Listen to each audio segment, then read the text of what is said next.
Hello my dear friends. तो आज हमारा क्लास 12 का नेक्स्ट पार्ट चालू होने वाला है। इंटीग्रल कैलकुलस है।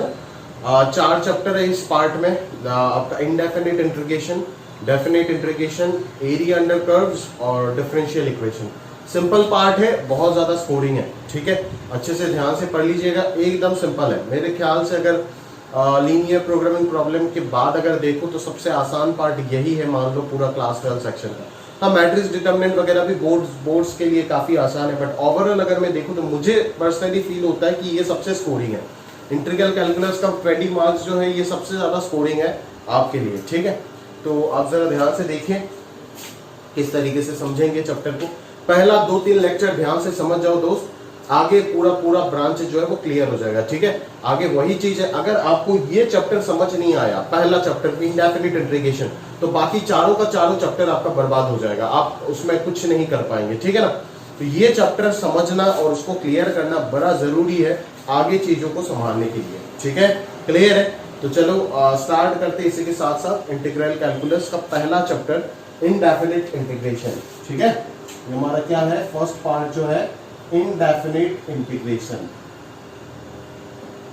ठीक है ना, तो ये बेसिकली आप फिजिक्स वगैरह में देखे भी होंगे, बट इतना डीप में नहीं देखे जितना डीप में अभी अपन स्टडी करने वाले हैं। ठीक है, तो चलिए शुरू कर दे चैप्टर। पहला चैप्टर इंडेफिनिट इंटीग्रेशन, इसी को आगे चलते और एडवांस जाएगा डेफिनिट इंटीग्रेशन में।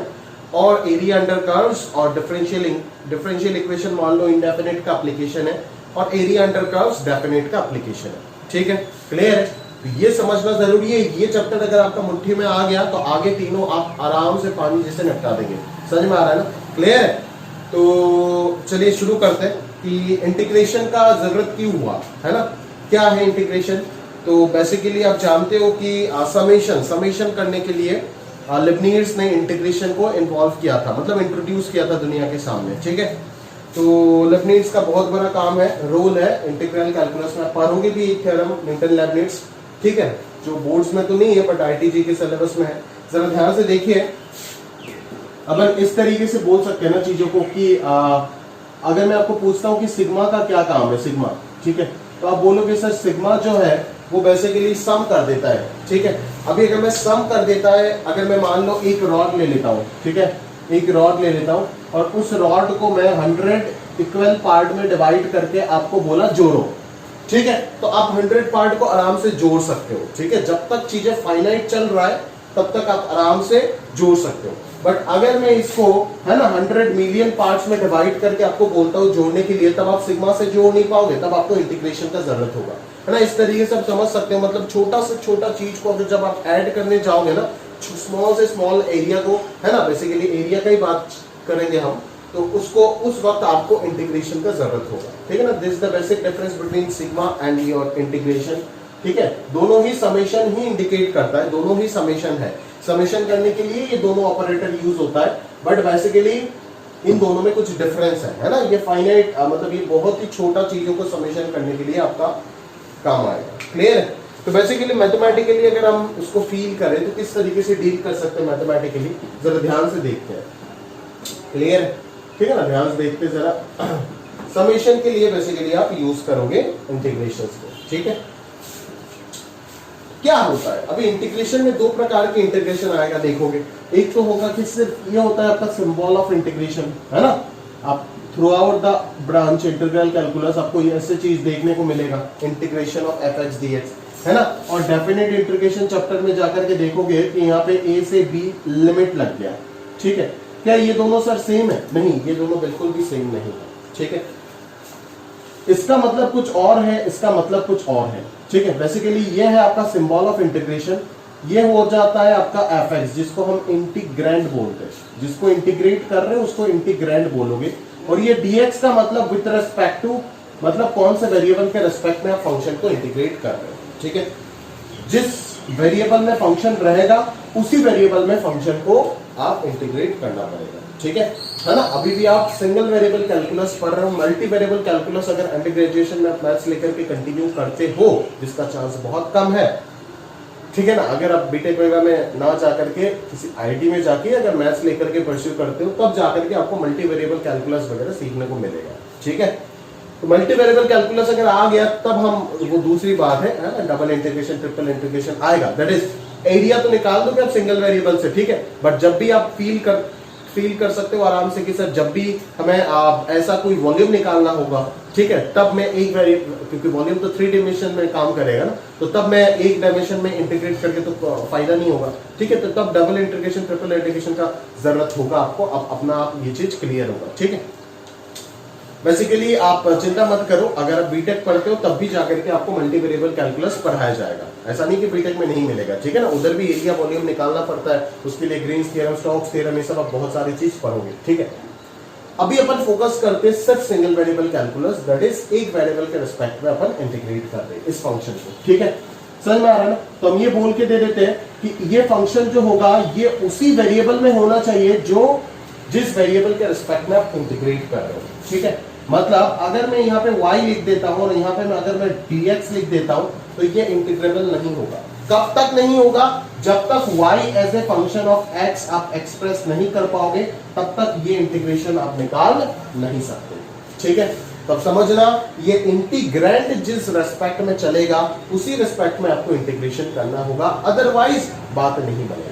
समझ में आ रहा है ना। बच्चों के मन में मतलब जब वो बात करते हैं ना कि इंटीग्रेशन डिफरेंशिएशन में वो विथ रिस्पेक्ट टू ये यूज करते हैं, बट इंटीग्रेशन में वो विथ रिस्पेक्ट टू यूज नहीं करते, पता नहीं मेरे को क्यों। वो रख लेते चीजों का नाम तरीके से, ठीक है। इंटीग्रेशन खाली नहीं चलता है भाई, डेरिवेटिव अगर खाली चल रहा है ना तो भी इंटीग्रेशन खाली चलता है। डेरिवेटिव किसी के रेस्पेक्ट में चल रहा है तो इंटीग्रेशन भी किसी ना किसी के रेस्पेक्ट में चलेगा। वो जस्ट डिफरेंशिएशन का रिवर्स प्रोसेस है। कैसे रिवर्स प्रोसेस है वो सारी चीज अपन देखने वाले हैं, बट आप इतना सा समझो कि अगर मैं इंटीग्रेशन y dx आपको निकालने बोल दिया तो आप निकाल नहीं पाओगे जब तक y as a function of x आपके पास ना आए तो। बट अगर मैं बोलूं इंटीग्रेशन ऑफ y dy तो आप बिल्कुल निकाल पाओगे। वेरिएबल यहाँ पे फंक्शन में वेरिएबल जो है इंटीग्रेशन भी उसी के रेस्पेक्ट में चल रहा है। क्लियर है ना। तो ये चीज आपको ध्यान से बेसिकली समझना पड़ेगा, है ना। क्लियर है। तो बस वही चीज, पहला ये चीज आप समझ के रखो, इसको इंटीग्रैंड बोलते हैं, ये चीज समझ के रखो। अभी ये जो डेफिनेट इंटीग्रेशन है ना, इसका मतलब कुछ और है।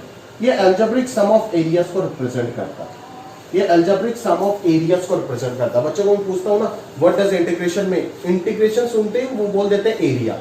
अबे पहले तो ये बात गलत बोलते हो, एरिया तो होता नहीं है, अलजेब्रिक सम ऑफ एरिया होता है, जो मैं डेफिनेट इंटीग्रेशन में आपको अच्छे से दिखाऊंगा कि किस तरीके से गलत चीज पढ़ाया भी जाता है और बच्चे सीखते भी हैं। समझ में आ रहा है ना। Definite integration does not mean area नहीं बताता है, वो एरिया विद साइन बताता है। Net area with positive and negative कितना है। डेफिनेट इंटीग्रेशन का आंसर नेगेटिव नहीं आता है ना, आता है ना, आ तो सकता है, क्यों नहीं आता है, बिल्कुल आ सकता है ना। अगर मैं तेरे को बता दूं, जैसे कोई भी एक इंटीग्रेशन सिंपल सा अगर तुम ले लेते हो, है ना, इंटीग्रेशन अगर मैं मान लो -10 से लेकर के -5 तक कर दिया x dx, कैलकुलेट करके देखो ये नेगेटिव आएगा।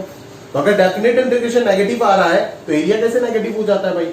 एरिया तो अपन उसको हमेशा पॉजिटिव ट्रीट करते हैं, ठीक है ना। तो इसीलिए बोल रहा हूं डेफिनेट इंटीग्रेशन कभी एरिया को रिप्रेजेंट नहीं करता है।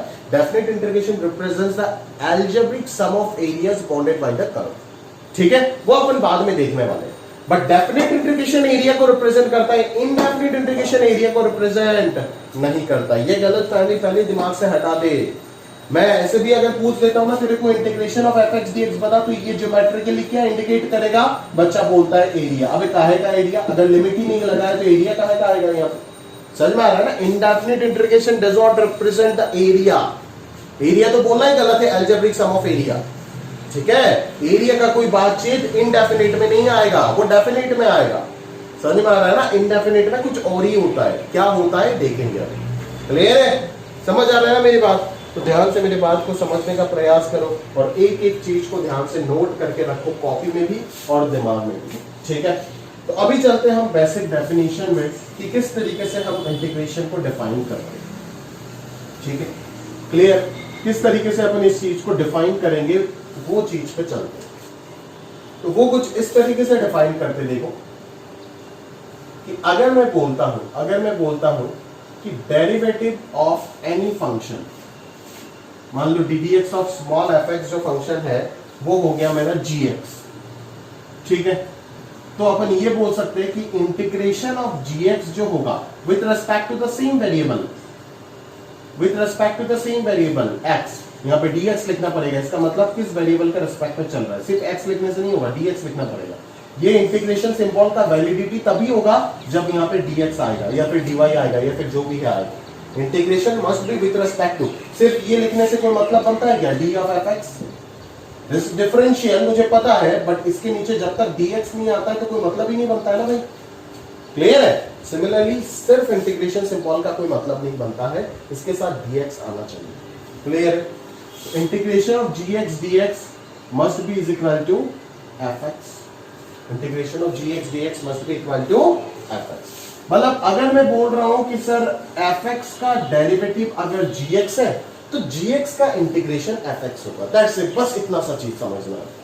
सर fx फंक्शन का डिफरेंशिएशन अगर gx होता है तो gx फंक्शन का जो इंटीग्रेशन होगा वो fx हो जाएगा। इसीलिए इस इंटीग्रेशन को हम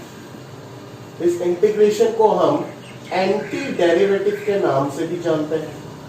कौन सा नाम, anti derivative, just reverse process of differentiation, या फिर इसका एक और नाम होता है प्रिमिटिव, ठीक है ना, इसका एक और नाम होता है प्रिमिटिव, क्लियर। ये भी कभी कभी एग्जाम में आ जाता है तो आप समझ जाना, है ना, परेशान मत हो जाना इसको देख के। तो इंटीग्रेशन बेसिकली क्या है, reverse process of your differentiation, clear है, समझ में आ रहा है मेरे पास। चलो अभी यहां पे बातचीत आएगा, बोले क्या सर, कोई आकर के पूछेगा कि सर fx का डिफरेंशिएशन अगर gx होता है तो इस fx की जगह पे अगर मैं fx प्लस 1 लिख देता हूं तो उसका भी तो डिफरेंशिएशन gx होगा, या फिर 2 लिख देता हूं तो भी gx आएगा, या फिर 3। कहने का मतलब सर fx ना लिख करके अगर fx प्लस c लिख देते हो, जहां पे c कोई भी एक आर्बिट्ररी कांस्टेंट है, जहां पे c कोई भी एक आर्बिट्ररी कांस्टेंट है, तब भी तो अपन बोल सकते हैं ना कि इसका आंसर gx ही आएगा। बिल्कुल, मैं बोलूंगा c का तो डिफरेंशिएशन 0 हो जाएगा, तो c यहाँ पे डालो कोई फर्क ही नहीं पड़ेगा। तो बोला कि सर आप c क्यों नहीं डाले यहाँ पे, मैं बोला मिस्टेक हो गया, मेरे से c यहाँ पे आना चाहिए था। अगर c यहाँ पे आता है तो gx में भी चेंज होगा ना, कि अगर मैं fx प्लस c का डिफरेंशिएशन gx बोल रहा हूं तो डेफिनेटली gx का जो इंटीग्रेशन होगा उसमें भी यहाँ पे fx प्लस c आएगा, और इस c को हम बोलते हैं constant of integration, constant of integration, जो अगर आप बोर्ड एग्जाम में छोड़ देते हो तो आपका नंबर काट दिया जाता है। इंडेफिनिट इंटीग्रेशन कंप्लीट करके लास्ट लाइन में जब आप आंसर लिखोगे उस जगह में आपको प्लस सी लगाना पड़ता है, अगर प्लस सी नहीं लिखना आप भूल जाते हो तो गड़बड़ हो जाएगा। डेफिनेट इंटीग्रेशन में ये प्लस सी का कोई चक्कर नहीं आता है, जब पढ़ाया जाएगा डेफिनेट इंटीग्रेशन तब बताया जाएगा, बट इनडेफिनिट इंटीग्रेशन में ये प्लस सी आना ही पड़ेगा। अब खुद लॉजिकल चीज है ना, देखो सिर्फ fx का डिफरेंशिएशन gx थोड़ी ना है, fx प्लस एनी कांस्टेंट का डिफरेंशिएशन gx होगा, तो सिर्फ gx का इंटीग्रेशन fx थोड़ी ना होगा, बिल्कुल नहीं, gx का इंटीग्रेशन fx प्लस c होगा। और ये c जब आ गया तब हमें पता चला कि साला ये ज्योमेट्रिकली इंटरप्रेट क्या कर रहा है, ये ज्योमेट्रिकली क्या इंटरप्रेट कर रहा है, ये ज्योमेट्रिकली यही चीज रिप्रेजेंट कर रहा है, एंड ज्योमेट्रिकली रिप्रेजेंट्स क्या, डैश। आप खुद सोचो डेफिनेट इंटीग्रेशन क्या रिप्रेजेंट करता है, 1 मिनट पॉज लेकर के आप खुद सोचो अच्छे से।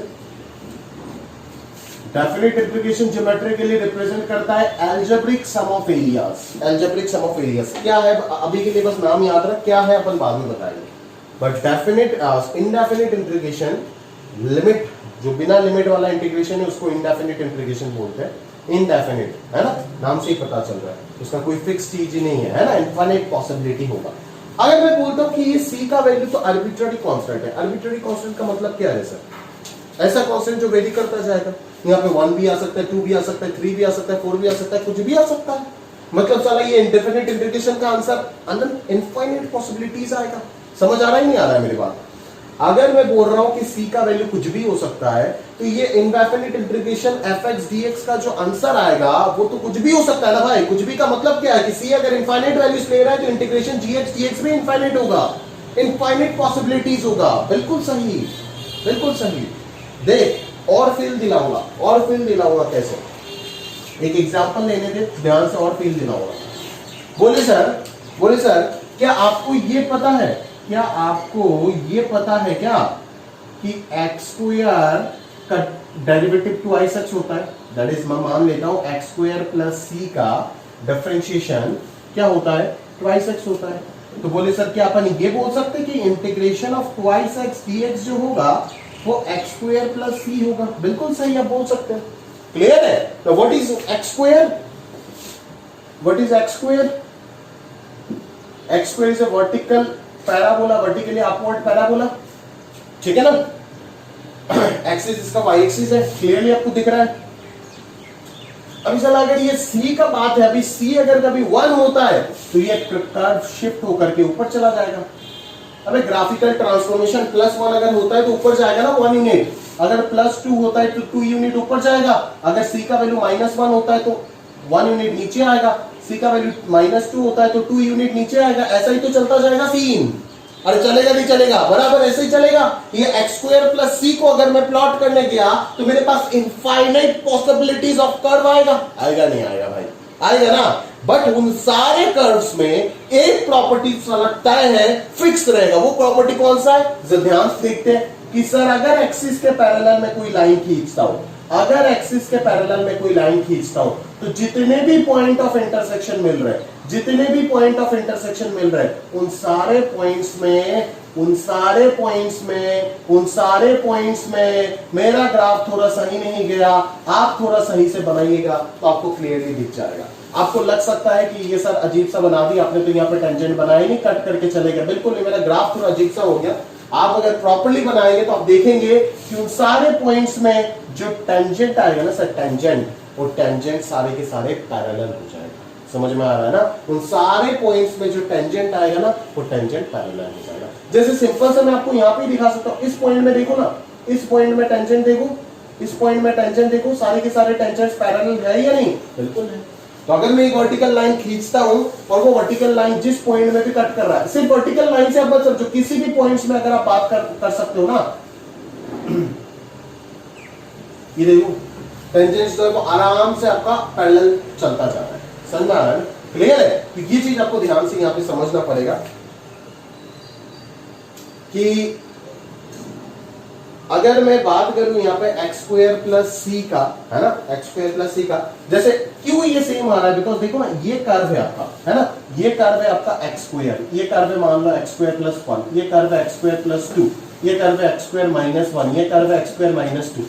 सबका डेरिवेटिव निकालो ना, सारे चीज का डेरिवेटिव आप निकालो, ये क्या आएगा? 2x आएगा। सबका डेरिवेटिव आप निकालो, वो कितना आ रहा है? सारे केस में डेरिवेटिव 2x आ रहा ही नहीं आ रहा। अभी अगर मैं x कोऑर्डिनेट को फिक्स रख देता हूं तो सारी जगह पे स्लोप का वैल्यू सेम आएगा नहीं आएगा बोल? तो x कोऑर्डिनेट अगर मैं फिक्स रखता हूं उसका मतलब क्या? मेरे को वर्टिकल लाइन खींचना होगा, तभी तो सेम आएगा x कोऑर्डिनेट। अरे यार, एक y एक्सिस के पैरेलल वाले लाइन पे तो x कोऑर्डिनेट सेम रहता है ना। अगर तू ऐसे कोई लाइन बना देगा या फिर ऐसे कोई लाइन बना देगा तो फिगर बड़ा गंदा हो गया। एक फ्रेश फिगर बनाता हूं तो आपको और अच्छे समझ में आएगा, क्योंकि स्लोप देखो ना, स्लोप आ रहा है 2x, कांस्टेंट का कोई इफेक्ट आ ही नहीं रहा है, चला स्लोप आ रहा है 2x। तो x अगर मेरा फिक्स हो गया तो सारे कर्व के ऊपर स्लोप उस पॉइंट में फिक्स हो जाएगा ना भाई। नहीं आ रहा है आपको? ठीक है, इतना सा समझ जाओ ना, बस हो जाएगा काम। और क्या चाहिए? ये है y = x², है ना, ये मान लो y = x² + 1, ये मान लो y = x² + 2, ये मान लो y = x² - 1, ये मान लो y = x² - 2, ऐसे मान लो। तो अगर मैं एक y एक्सिस के पैरेलल एक लाइन खींच लेता हूं तो ये सारे पॉइंट्स में, ये सारे पॉइंट्स का जो x कोऑर्डिनेट है वो तो फिक्स हो गया, और स्लोप ऑफ टेंजेंट, है ना, slope of tangent to the curves, एक कर्व के ऊपर नहीं, सारे कर्व्स के ऊपर बात कर रहे हैं, to the curves represented by x² + c = क्या आ गया? इसका डेरिवेटिव हो जाएगा स्लोप dy/dx, वही तो होता है ना स्लोप, दैट इज y हो जाएगा। अभी x का वैल्यू पुट करेगा तो स्लोप मिल जाएगा। बट अगर मैं y एक्सिस के पैरेलल कोई लाइन लेता हूं तो उसमें x कोऑर्डिनेट तो फिक्स होगा ना। पॉइंट का कोऑर्डिनेट्स मान लो ये 2, -2, ये 2, 1, ये 2, 2, ये 2, 3, 4, ऐसे चलता जाएगा। y कोऑर्डिनेट वेरी करेगा। अगर मैं y एक्सिस के पैरेलल कोई लाइन लेता हूं तो उसमें x कोऑर्डिनेट तो फिक्स होगा ना। तो उन सारे पॉइंट्स में अगर मैं x का वैल्यू 2 डालता हूं तो ये सारे पॉइंट्स में टेंजेंट का स्लोप 4 ही आएगा, ठीक है ना। और 4 अगर आया तो ये सारे टेंजेंट क्या होगा? स्लोप सेम देगा, दैट इज क्या हो जाएगा, पैरेलल हो जाएगा। ठीक है, मेरा ग्राफ सही से नहीं बन पा रहा है, बट अगर आप प्रॉपर मेजरमेंट लेकर के प्रॉपरली पैराबोला अगर बनाते हो तो आराम से आपको क्लियरली दिख रहा है, क्योंकि मैथमेटिकली ऑलरेडी मैं प्रूफ कर चुका हूँ। ठीक है, अगर किसी सॉफ्टवेयर वगैरह में ये बनाता हूँ आराम से ये चीज क्लियरली दिख जाएगा। समझ में आ रहा है ना? तो इस चीज को अपन बोलेंगे क्या, बोलेंगे क्या कि साला indefinite integration of any function. आप देख रहे हो, मान लो आपका फंक्शन यहाँ पे कौन है, ट्वाइस एक्स है। ट्वाइस एक्स एक लीनियर पॉलिनोमियल फंक्शन है। इस फंक्शन का जो इंडेफिनिट इंटीग्रेशन आ रहा है एक्स स्क्वायर प्लस सी, वो एक्स स्क्वायर प्लस सी वास्तव में क्या रिप्रेजेंट कर रहा है, वो वास्तव में represents a family of curves, A family of curves. जैसे यहाँ पे क्या दिख रहा है आपको, फैमिली ऑफ पैराबोला दिख रहा है, वर्टिकली अपवर्ड पैराबोला का फैमिली आपको दिख रहा है। समझ में आ रहा है ना, with this axis as y axis, है ना, जहां पे कि वाई एक्सिस के पैरेलल अगर आप कोई भी पॉइंट में कोई भी लाइन अगर खींचते हो तो उस वो लाइन कर्व्स को जिस पॉइंट में इंटरसेक्ट करेगा उन सारे पॉइंट्स में टेंजेंट अगर खींचेंगे तो वो सारे के सारे टेंजेंट्स जो है वो क्या आएगा, पैरेलल आएगा। अगर मैं यहाँ पे कोई लाइन खींचता हूँ, ऐसे यहाँ पे अगर खींचता हूँ, है ना, कहीं पे भी अगर मैं लाइन खींचूं तो ये सारे पॉइंट ऑफ इंटरसेक्शन में अगर मैं टेंजेंट बनाता हूं तो ये सारे टेंजेंट्स क्या होगा, इनफाइनाइट टेंजेंट्स बनेगा इनफाइनाइट कर्व्स के ऊपर, और इनफाइनाइट कर्व्स के ऊपर जो इनफाइनाइट टेंजेंट्स बनेगा वो सारे टेंजेंट्स क्या आएंगे, पैरेलल टेंजेंट्स आएंगे। समझ में आ रहा है ना, वो सारे टेंजेंट्स कैसे होंगे, पैरेलल टेंजेंट्स होंगे। समझ आ रहा है मेरी बात, क्लियर है? तो ये चीज समझना ध्यान से। स्लोप 2x आ रहा है मतलब x के ऊपर डिपेंडेंट है। अगर मैं x को फिक्स कर देता हूं तो सारे स्लोप फिक्स हो जाएगा, भले कोऑर्डिनेट्स चेंज हो रहा है बट स्लोप तो फिक्स हो जाएगा ना। तो स्लोप अगर फिक्स हो गया मतलब स्लोप सेम हो गया, तो सारे टेंजेंट्स के स्लोप अगर सेम हो गया तो लाइंस क्या हो जाएंगे, टेंजेंट लाइंस जो भी होंगे वो पैरेलल हो जाएंगे, क्योंकि दो लाइन का स्लोप अगर सेम है तो वो पैरेलल हो जाता है, आप जानते हो। क्लियर है ना?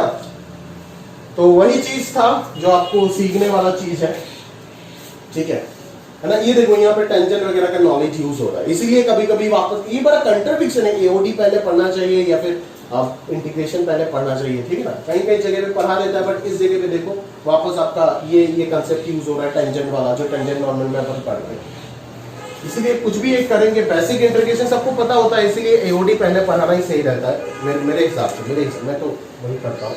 चलो, तो ये हो गया आपका मुद्दे का चीज, ठीक है। तो समझ गए होंगे आप बढ़िया से एकदम, ठीक है ना भाई। तो indefinite integration geometrically represents a family of curves, indefinite integration geometrically represents a family of curves, indefinite integration geometrically represents a family of curves, not area, not area, not area। याद रखिएगा ये बात, एरिया को represent नहीं करता है, not algebraic sum of area. Algebraic sum of area कौन represent करता है, अगर मैं यहाँ पे लिमिट लगा दूंगा तो रिप्रेजेंट करेगा। That is definite integration will represent algebraic sum of area, but indefinite integration represents a family of curves. और उसका प्रॉपर्टी क्या होता है कि उस फैमिली ऑफ कर्व्स में सारे कर्व्स को अगर मैं बना करके अगर मैं एक्सिस के पैरेलल कोई भी एक लाइन खींचूं और उसमें अगर सारे वो लाइन कर्व्स को जिस पॉइंट में इंटरसेक्ट कर रहा है उन पॉइंट्स में अगर मैं टेंजेंट बनाऊं, ऐसे थोड़ी ना होगा कि इस कर्व के ऊपर यहाँ पे बना रहे हो, इस कर्व के ऊपर यहाँ पे बना रहे हो, ऐसे थोड़ी ना होगा, तब पैरेलल थोड़ी ना होगा। नहीं, ये लाइन जिस पॉइंट में कट कर रहा है उन पॉइंट्स में अगर मैं टेंजेंट बनाता हूं तब टेंजेंट्स पैरेलल होगा, क्योंकि आप देख रहे हो स्लोप डायरेक्टली एक्स के ऊपर डिपेंड कर रहा है। तो एक्स को अगर मैं फिक्स कर दिया तो स्लोप फिक्स हो जाएगा, स्लोप चेंज नहीं हो पाएगा, मतलब लाइंस पैरेलल हो जाएगा। क्लियर है, समझ में आ रहा है ना। तो ये है आपका इनडेफिनिट इंटीग्रेशन का ज्योमेट्रिकल इंटरप्रिटेशन, जहां पे एक अच्छा सवाल आपको पूछा जा सकता है। दूसरा अच्छा सवाल आपको ये पूछा जा सकता है कि यहाँ पे इंडेफिनिट इंटीग्रेशन में हम प्लस सी क्यों लगाते हैं। तो आप ये जवाब दे सकते हो कि एज डिफरेंशिएशन करने के बाद यहाँ पे प्लस सी लगाने से कोई इफेक्ट नहीं हो रहा है, तो ऑब्वियसली यहाँ पे प्लस सी आना चाहिए था, बिकॉज हम जानते हैं कि integration is the reverse process of differentiation. अगर एक्स स्क्वायर का डिफरेंशिएशन ट्वाइस एक्स है तो ट्वाइस एक्स का इंटीग्रेशन एक्स स्क्वायर होगा, बट एज हमें पता है कि x square plus 3 x square plus 5 सबका डिफरेंशिएशन ट्वाइस एक्स है, तो ट्वाइस एक्स का इंटीग्रेशन भी सब होना पड़ेगा। इसीलिए हम यहाँ पे इन सब को एक साथ रिप्रेजेंट करने के लिए इनफाइनाइट चीज तो एक साथ नहीं लिख सकते, इसीलिए प्लस सी देकर के इस चीज को रिप्रेजेंट करते हैं, ठीक है ना। क्लियर है। तो ये दो बेसिक फंडामेंटल क्वेश्चन जनरेट हो जाता है, जो मैं आराम से आपका इंडेफिनिट इंटीग्रेशन का कंसेप्ट टेस्ट करने के लिए आपको पूछ सकता हूं, ठीक है। एक और चीज है, अच्छा चीज है जो मैं आपको सिखा करके दूंगा, YTJ में बहुत ज्यादा फेमस, बहुत काम की चीजें और बहुत रेयर चीजें, वो बुक्स में नहीं मिलेगा ये सब, ठीक है। तो ये सब बड़े क्वेश्चन को हैंडल करने में बड़ा काम की चीज बन जाता है। ठीक है, तो अब ध्यान से देखिए, अकॉर्डिंगली आप समझ जाएगा आराम से। ठीक है ना, तो ये है आपका बेसिकली क्या, इंडेफिनिट इंटीग्रेशन का चक्कर। ठीक है ना, ये है आपका पूरा पूरा इंडेफिनिट इंटीग्रेशन, है ना। ये उसका बेसिक, बस इतना सा ही थियरी है और कुछ कंसेप्ट नहीं है, और तो पूरा चैप्टर मैकेनिकल है। बस टेक्निक सीखना है कि कैसे इंटीग्रेट करेंगे, कैसे सोचेंगे, कैसे क्या करेंगे नहीं करेंगे, वो सब सीखना है। कंसेप्ट, एप्लीकेशन और डेरिवेटिव टाइप का जो कंसेप्चुअल पार्ट था ना, है ना, जो पढ़ के एकदम मजा आ जाता है, फील आ जाता है, वो पार्ट इतना ही है। इस ब्रांच में इंडेफिनिट इंटीग्रेशन इस चैप्टर में डेफिनेट में आएगा, और भी बहुत सारी चीज, बट इनडेफिनिट में सिर्फ इतना ही है, इससे ज्यादा नहीं है। ठीक है, इतना सा अगर समझ गए तो हो गया काम। ठीक है, चलो आगे देखते हैं अपना शीट में और क्या क्या दिया गया है। अगला पॉइंट लिख रखा है, the derivative of a function when it exist is a unique function whereas the integral of a function is not unique. Differentiation अगर कर रहे हो किसी का तो यूनिक मिल रहा है ना, obviously X square plus F x plus C का अगर डिफरेंशिएशन कर रहे हो तो जी एक्स ही मिल रहा है, जो कि एक यूनिक फंक्शन है। बट जी एक्स का अगर मैं इंटीग्रेशन कर रहा हूं तो मुझे एफ एक्स प्लस सी मिल रहा है, जो कि यूनिक नहीं है, क्योंकि यहाँ पे तो इनफाइनाइट फंक्शंस घुसे हुए हैं ना सी का वैल्यू के ऊपर। बट नेचर तो सबका सेम होगा, nature of function will be fixed. Integration anti derivative किसी का भी जो आंसर आएगा उसका नेचर तो फिक्स होगा, बट फंक्शन यहाँ पे इनफाइनाइट है, क्योंकि अलग अलग फंक्शन आप मिल जाएगा आपको डिपेंडिंग अपॉन सी। क्लियर है। आगे आपको बोल रहा है, in fact there are infinitely many integrals of a function such that any two integrals differ by a constant। obviously nature same होगा but constant differ कर रहा है, इसीलिए हम बोल नहीं सकते कि वो यूनिक होगा। ठीक है ना। आगे बोल रहा है अगला पॉइंट में, the derivative of a function at A point is meaningful but the integral of a function at any point does not have any sense. Derivative meaningful है, स्लोप ऑफ टेंजेंट को बताता है, बट किसी function का integration है ना, वो उसका कोई मीनिंग नहीं है। सर समझ में आ रहा है, वो मीनिंगलेस चीज है, बट वो एक प्रोसेस है जो आपको डेफिनेट इंटीग्रेशन में हेल्प करेगा टू डिटरमाइन द सम। ठीक है ना, इसीलिए हम इस प्रोसेस को सीखते हैं। जैसे कि लिए एक टूल मान लो, समीशन के लिए एक टूल है। अभी लॉगरिथम का अगर आप सिग्निफिकेंस पूछोगे तो मैं यही जवाब दूंगा ना कि वो कैलकुलेशन इजी करने का एक टूल है। ठीक है, तो ये भी एक समीशन को आसान तरीके से समीशन करने के लिए बेसिकली इस चीज का जरूरत हो रहा था, इसीलिए ये प्रोसेस आया। ठीक है,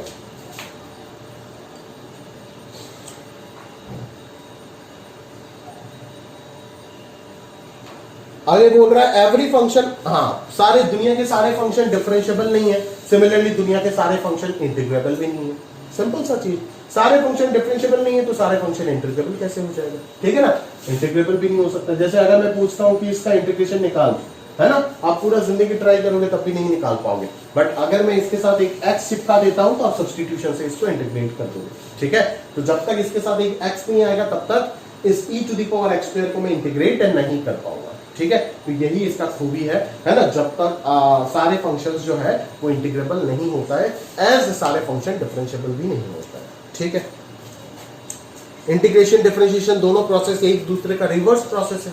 ठीक है, फिर दोनों ही लीनियरिटी प्रॉपर्टी को फॉलो करता है, दोनों ही लीनियरिटी प्रॉपर्टी कौन सा है जानते हो ना, ये जो d d x of f x plus g x जो है ना, इसको मैं डायरेक्टली क्या लिख देता हूं, d d x of f x लिख देता हूं plus d d x of g x लिख देता हूं, है ना। ये जो डिस्ट्रीब्यूट करते हो ना, इसी को लीनियरिटी प्रॉपर्टी बोलते हैं। ये इंटीग्रेशन भी फॉलो करता है, that is integration of f x plus g x.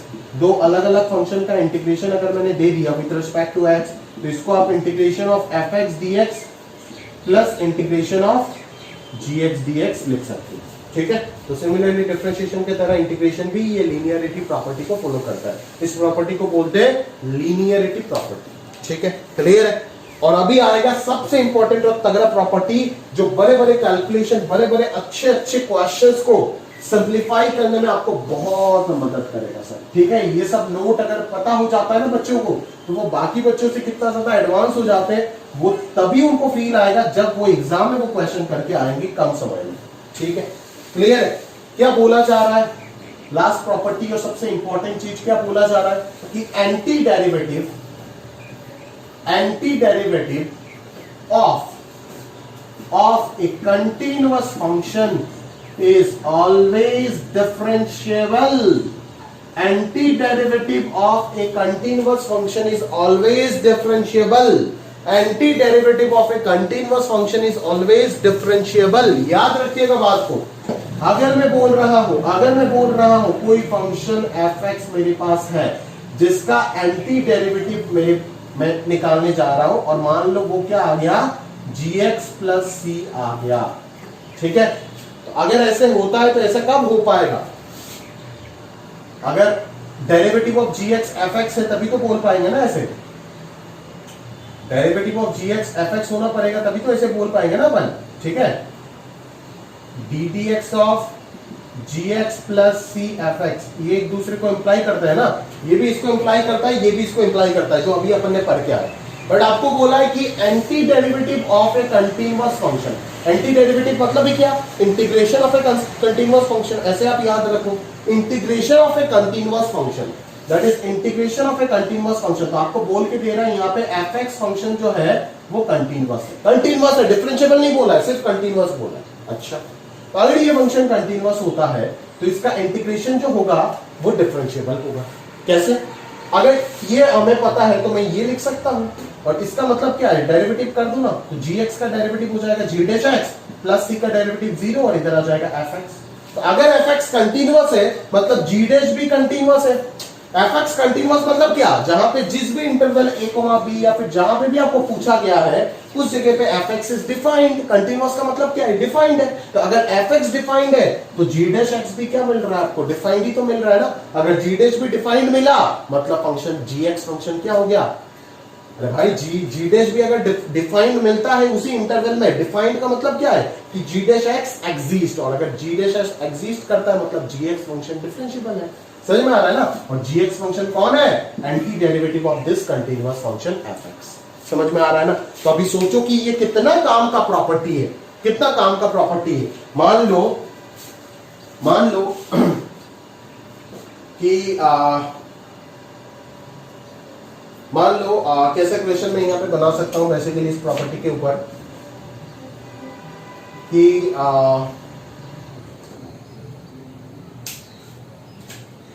बन सकता है। बेसिकली मान लो एक ऐसे इंटीग्रेशन में फॉर्मेट में मैंने कोई इक्वेशन बना करके दे दिया जहां पे fx और gx बड़ा गंदा दो फंक्शन दे रखा हूं, ठीक है ना।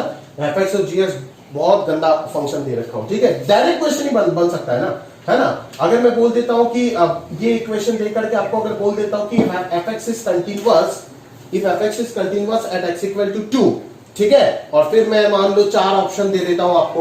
fx अगर 2 पे कंटीन्यूअस है, फिर मैं gx के बारे में कमेंट पूछ रहा हूं कि gx is continuous at x equal to 2, gx is differentiable at x equal to 2, है ना। gx is discontinuous at x equal to 2 and gx is not differentiable at x equal to 2, ठीक है ना। तो आप जानते हो कि अगर सारा fx कंटीन्यूअस है x इक्वल टू 2 में तो gx डिफरेंशिएबल तो होगा, बिकॉज fx अगर कंटीन्यूअस है x इक्वल टू 2 पे तो fx का जो इंटीग्रेशन होगा वो डिफरेंशिएबल हो जाएगा। मतलब gx डिफरेंशिएबल वाला ऑप्शन तो करेक्ट हो ही गया। और अगर gx डिफरेंशिएबल हो गया 2 पे तो कंटीन्यूअस भी तो होगा, बिकॉज डिफरेंशिएबिलिटी इंप्लाइज कंटिन्यूटी। आप पढ़ के आए हो ऑलरेडी, ठीक है ना। तो कट करके आप वो दोनों ऑप्शन को टिक कर दोगे। समझ में आ रहा है ना? तो कितना काम का चीज है, कितना काम का प्रॉपर्टी है। और अगर मैं इंटीग्रेशन फॉर्मेट में जैसे fx gx फंक्शन ना देकर मतलब डायरेक्टली रिप्रेजेंट ना करके अगर मैं दो अलग अलग गंदा फंक्शन दे देता हूं और gx फंक्शन का कंटिन्यूटी डिफरेंशिएबिलिटी पूछ लेता हूं, ठीक है, तो डायरेक्टली आप भले fx बहुत सिंपल है और gx इसका इंटीग्रेशन बहुत कॉम्प्लिकेटेड है, ऐसे बहुत फंक्शंस होंगे जो fx बहुत सिंपल होगा और gx बहुत ही गंदा होगा, ठीक है। तो अगर मैं gx का कंटिन्यूटी डिफरेंशिएबिलिटी पूछ दिया उस पर्टिकुलर पॉइंट पे, तो डायरेक्टली आप fx का कंटिन्यूटी चेक करके तो कमेंट कर सकते हो ना कि whether gx will be differentiable और नॉट एट दैट पॉइंट। समझ में आ रहा है ना? क्लियर है? तो इस तरीके से ये प्रॉपर्टी जो है ना ये बहुत बड़ा काम का चीज बन जाता है। समझ में आ रहा है ना? अच्छे क्वेश्चंस को सॉल्व करने के लिए। क्लियर है? समझ में आ रहा है ना? तो बस इतना सा ही बेसिक चीज है इंटीग्रेशन में, आप याद रखो, ठीक है। इतना बेसिक फंडा आपको शीट में ऑफिशियली ये लिखा हुआ मिल जाएगा, आप देख लेना। और इतना सा बेसिक फंडा अगर आपको याद हो गया बस और कुछ ही नहीं चाहिए, है ना। अभी हम टेक्निक्स ऑफ इंटीग्रेशन में घुस जाते हैं, ठीक है।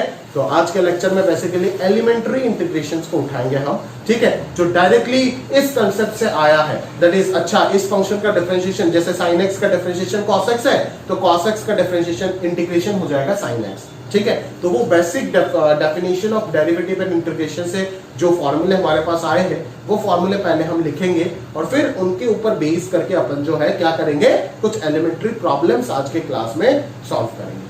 फिर और भी बहुत सारे टाइप्स आएगा जो हम अगले लेक्चर से कंटिन्यू करेंगे। क्लियर है, समझ आ रहा है ना। तो ये आपका बेसिक पार्ट हो गया इंटीग्रेशन का, जो आपको समझना चाहिए था सबसे पहले। ये अगर आपका क्लियर हो गया, अभी तक अगर कुछ समझ में नहीं आया, डाउट अगर है कुछ भी, तो आप मेरे को फोन करके साथों साथ पूछ लो, क्लियर कर लो, फिर जाके ही आप पॉज करके अगला चीज जो है स्टार्ट कर लो। ठीक है, तो चलिए स्टार्ट करते हैं हमारा basic elementary problems on integration, indefinite integration. ठीक है, चलो देखते हैं। हाँ, तो चलो ये रहा हमारा कुछ एलिमेंट्री इंटीग्रेशन। ठीक है, तो ये इंटीग्रेशन हम बेसिकली जो डेरिवेटिव का फॉर्मूला हमारे पास अवेलेबल है ना, वो सारे फॉर्मूले से ये सारे इंटीग्रेशन बेसिकली जनरेट करते हैं। क्लियर है, समझ में आ रहा है ना।